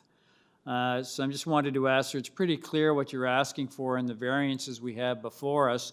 Is there anything you'd like to tell the committee that isn't contained in the material we have before us this afternoon? A bit of just quick history, and then I'll end with perhaps a question, because I'm not sure if I'm aware of those most recent planning and transportation comments. I didn't see them on the AIC, but nonetheless, the property owner was originally before the Committee of Adjustment back on March the 8th of this year with a different proposal for a total of 6 variances, including side yard setbacks. And that generated a lot of commentary from the residents, the councillor, and I think transportation as well. So it was deferred to review those comments and revise this proposal, which is before you now. This is a completely redesigned dwelling, And what's being asked today is a total of 3 variances as opposed to the previous 6. None of the variances before the committee today deal with the side yard setback, which was a concern of the residents and the councillor. None of the variances before you deal with any setbacks. They're strictly 3 variances that deal with height. One is a minor height matter for the 1-story kitchen bump out on the back. Number 2 deals with small window encroachments on the side elevations, which is a fairly standard request. And the 3rd variance is a minor variance under height under the old bylaw. So I would also note that my client did meet with the abutting property owners on September the 8th and presented these revised drawings. And they have not indicated any concern that I'm aware of. And I am not aware of any other written submissions. But Mr. Chair, if you're referring to anything new from planning or transportation, I'm sure I'm probably fine with it. I'm just not sure I know it. I'm sorry, Mr. Dickey. The honest truth is the material that was provided in our file here shows an old transportation services memo from March 1st of this year, which I guess referred to the old application. You don't have a variance before us currently related to driveway width, so that transportation report is not germane to your particular application. So my apologies. Well, that's quite fine. I'm clarified now. Yes, so that was based on the previous proposal. So based on the revised proposal that's in front of you now, the variances went from 6 down to 3, none of which deal with the side yard setback, which was the issue of concern to the abutting property owners and the councillor. So that's been resolved. All of the transportation comments have also been resolved. So I think this is a revised proposal that is very minor and it meets the tests. And I would ask that committee grant it. And of course, I'd be pleased to try to answer any questions you may have. Thank you. Okay, thank you, sir. Does the committee have any questions of the speaker? There being none, could I get a motion on this application, please? Mr. Kidd? Thank you, Mr. Chair. I think the proposed variances are minor in nature, and I'd like to put forward a motion to accept the application, subject to the condition that the proposal be developed substantially in accordance with the north and south side elevation drawings submitted to the Committee of Adjustment and attached as attachments 1 and 2 to the staff report dated September 29, 2022. Thank you, Mr. Kidd. Someone to second Mr. Kidd's motion? Ms. Sankar seconds. All those in favor? That motion carries unanimously. Sir, your application has been unanimously approved, subject to city planning conditions. Thank you very much. Good evening. Thank you. Item number 40, 62 Shepherd Avenue West. I have one person registered to speak. That's a Michael Cedillo, C-I-D-Y-L-O. Are you there, sir? Yes, Mr. Chair, I'm here. Can you hear me? Thank you, sir. Before you start, I note that there is a number of reports here on file with your application. There's a report from Transportation Services dated the 29th of September, which is recommending deferral so that you can provide some supporting material with respect to, I guess, parking layout. There's also a report from City Planning dated the 22nd of September, which is recommending your application be refused. And we have a letter from Councillor Filion dated the 23rd of June, which indicates that he doesn't consider the variance appropriate for the area. So in view of that, sir, you may want to give the committee a brief presentation on what you see as the merits of your proposal. Yes, absolutely. Okay, as you know, the purpose of this application is to request a total of 3 minor variances, to permit a car rental agency use on the property, to request relief from the 1 meter landscape strip requirement in the rear, and wide drive aisle, whereas 6 meters is required. There's no development or site alterations proposed as part of this application, and the landscape strip and the drive aisle are existing conditions. The property is very small, at approximately 545 meters squared in area, which is about 15 meters by 35 meters, and it contains a small 1.5-story building of approximately 74 meters squared. The building is in a residential existing built form. We've been advised by our client, AvisCar, that in 2019, prior to signing their current lease, AvisCar spoke with city staff at the service counter of the North York Civic Center, who advised that the car rental agency use is permitted on the property. Sir, AvisCar signed a lease. Sir, your voice keeps booming in and out. Can you not use a speakerphone? Just speak into your phone. I'm currently on my computer, but I will try to. Okay, no, that's okay. But just your voice is booming and then fading away. Okay, understood. Okay, so after speaking with staff, AvisCar.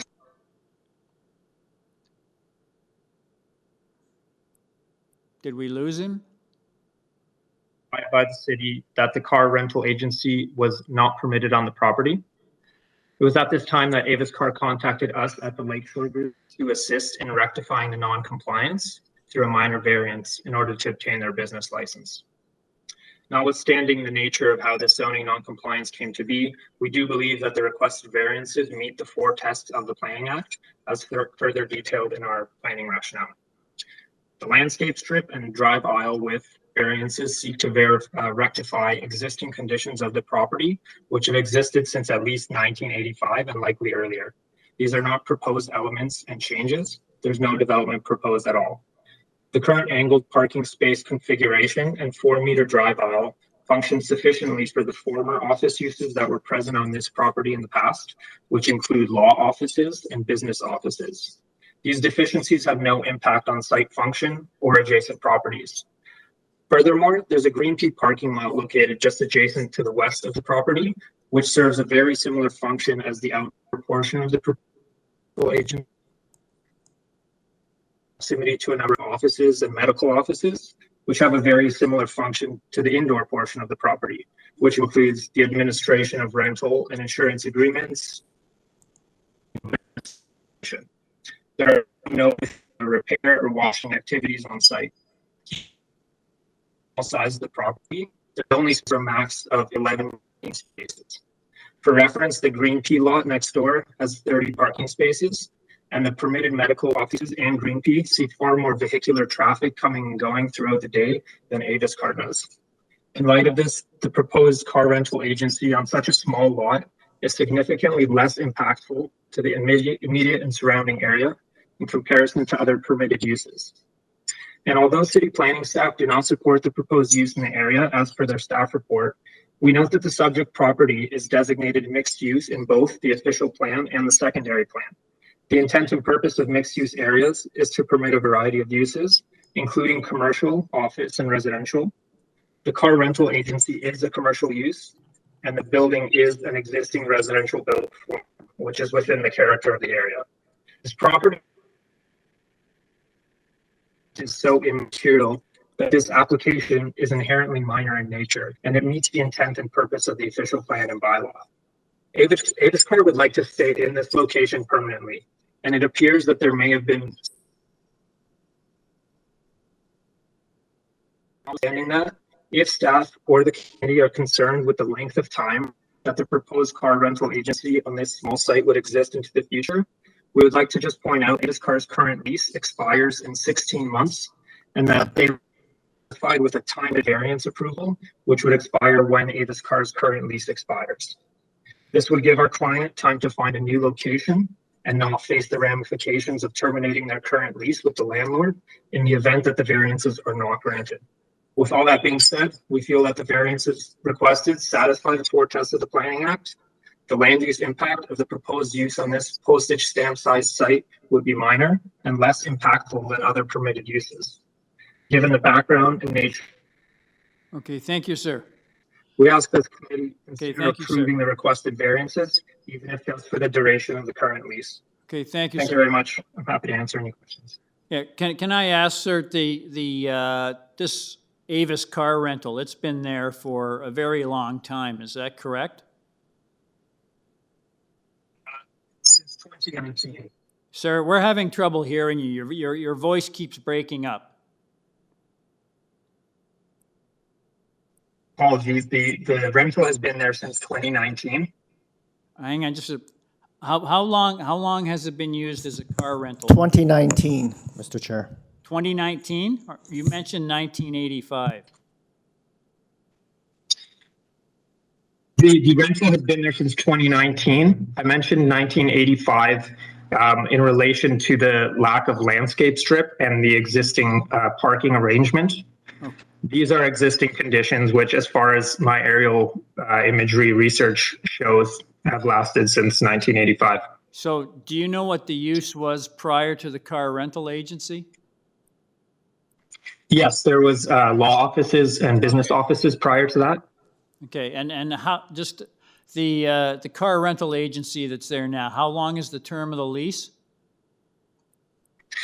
It expires in 16 months. 16 months. Do they have an option to renew? I'm not positive on that. So I won't make a comment since I'm not positive. Okay, so I'm just looking at the possibility if, because there seems to be a big issue with this being a permanent use. So there may be I don't know, that would be up to the committee, but there might be a potential in their eyes for a temporary use, but I'll leave that to the committee to decide. Does the committee have any further questions of the speaker? Mr. Kidd? Thank you, Mr. Chair. I noticed in the transportation report, one of their concerns was that the proposed parking arrangement would force people to back out onto Shepherd Avenue, which would be a safety hazard. Can you just comment on that, please? Certainly. We feel that there is space in the rear of the property to have vehicles turn around there. Again, these are all existing conditions, and the offices prior to Avis Car have functioned just fine. These angled parking spaces and that drive aisle have been there since at least 1985, and to be quite frank, they will continue to be this way if Avis Car is not there. There's simply no room to make adjustments in that sense. So we feel that this can continue to operate appropriately. Thank you. Ms. Sankar? Yeah, through you, Mr. Chair, I just wanted to ask the question about the fact that this has been in business. I understand, that if it's not your business, there would be something else with respect to transportation concerns. But can you tell me how well used is Avis in this area? How much contribution to sort of the economy of the area, in your view, how does that contribute? Because that's part of the story as well, right? So I'd like to hear that. Certainly, yeah, I'll try to answer that as best I can. Obviously, I can't speak to the business aspect of this, but as far as I understand it, Avis has been in the general area for nearly 30 years. They had to move to this location in 2019, and they have advised that there is a great demand in this area, and they have planned to stay here for that reason and would like to stay for that reason. And given the nature of the area for offices and business uses, we think that there is a great demand and that this would serve the neighborhood. If it was a temporary assignment that we do consider, what would be optimal for you in terms of the number of years? Would it be the 16 months or let's say 2 years so that it gives you a time to work through the lease? Or is it something like 5 years, 3 years? What would be optimal for you as a business, a person who's looking at this from a business perspective? Our client, Avis Carr, would be more than satisfied to have a variance approval in sync with their 16-month remaining lease. I do not believe they actually have an option to renew, so the 16 months would be satisfactory. If you so choose to extend, then by all means they may stay longer. Yeah.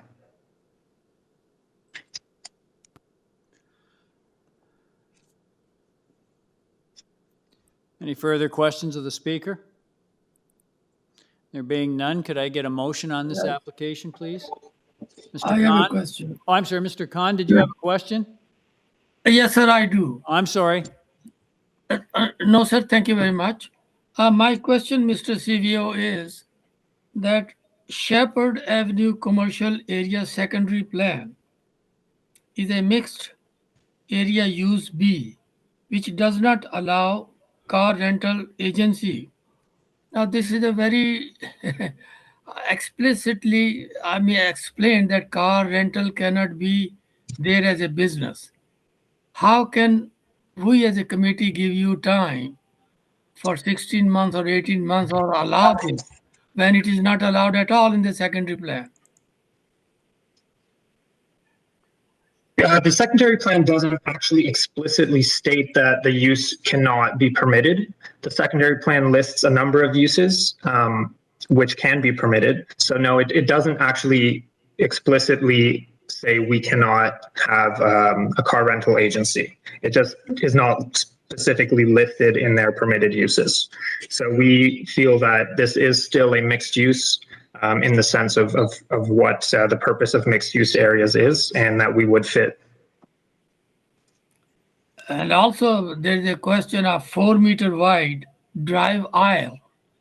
That one has to be addressed. Yes, and as I mentioned, these are, this is an extremely small site. It's pinned between the wall of the neighbor and the existing building, and that is the drive aisle that has existed for decades and decades. And those angled parking spaces have been there for decades and decades, and it has functioned just fine. And I believe that it can continue to function well. Thank you. Okay, thank you. Does the committee have any further questions of the speaker? Could I get a motion on this application, please? Ms. Sankar? Yeah, through you, Mr. Chair. I've looked at all of the letters from transportation to, support letters, objection letters, letter from the counselor. But, what comes into question here is that they've been in operation within this area for quite a while, this exact location for, a number of years now. And if it's not them, somebody else would have the same transportation problem. And I'm already cognizant about the economy in that area and their contribution to it. And also, as a business entity within the area, we have to be considerate about the time that we give them to exit and to make other additional plans to move forward. So, based on all of that, I'm willing to approve this application and make it subject to a temporary order. So that they will have to come back either to renew or make necessary changes within, I'm going to say, 3 years. Okay, thank you, Ms. And that's my Sankar. motion. Thank you, Ms. Sankar. I have a motion from Mr. Chair. to Mr. Chair. approve. Mr. Chair. Yes. Can I please clarify from what date? Is it the date of today, or we just need to know when the clock starts? Yeah, the clock will start as of today and 3 years from today's date. Thank you, Ms. Sankar. So we have a motion from Ms. Sankar to approve the application on a temporary basis for three years commencing from today. Can I have someone to second that motion? Mr. Kidd seconds. All those in favor? Opposed? Mr. Khan, Mr. Hunt dissenting. I'll support Ms. Sankar's motion, so that motion carries. Thank you very much, sir. Your application has been approved for a period of 3 years. starting from today's date. Thank you very much, sir. Thank you very much. Thank you. Ladies and gentlemen, thank you for your patience. That's the end of our meeting today. We'd probably better turn this off before the internet folds on us again. So thank you very much. Just a motion to terminate. That's done. I just moved that motion. So thank you. Paul, I hope you're feeling better. Thanks for sticking around. Yep. Thank you. We'll see you folks. Have a great week. Have a good Thanksgiving. Happy Thanksgiving. Thanksgiving, everybody. Alex and Simon and Bye. Giovanna and everybody. Thank you, folks. Thank you. Bye.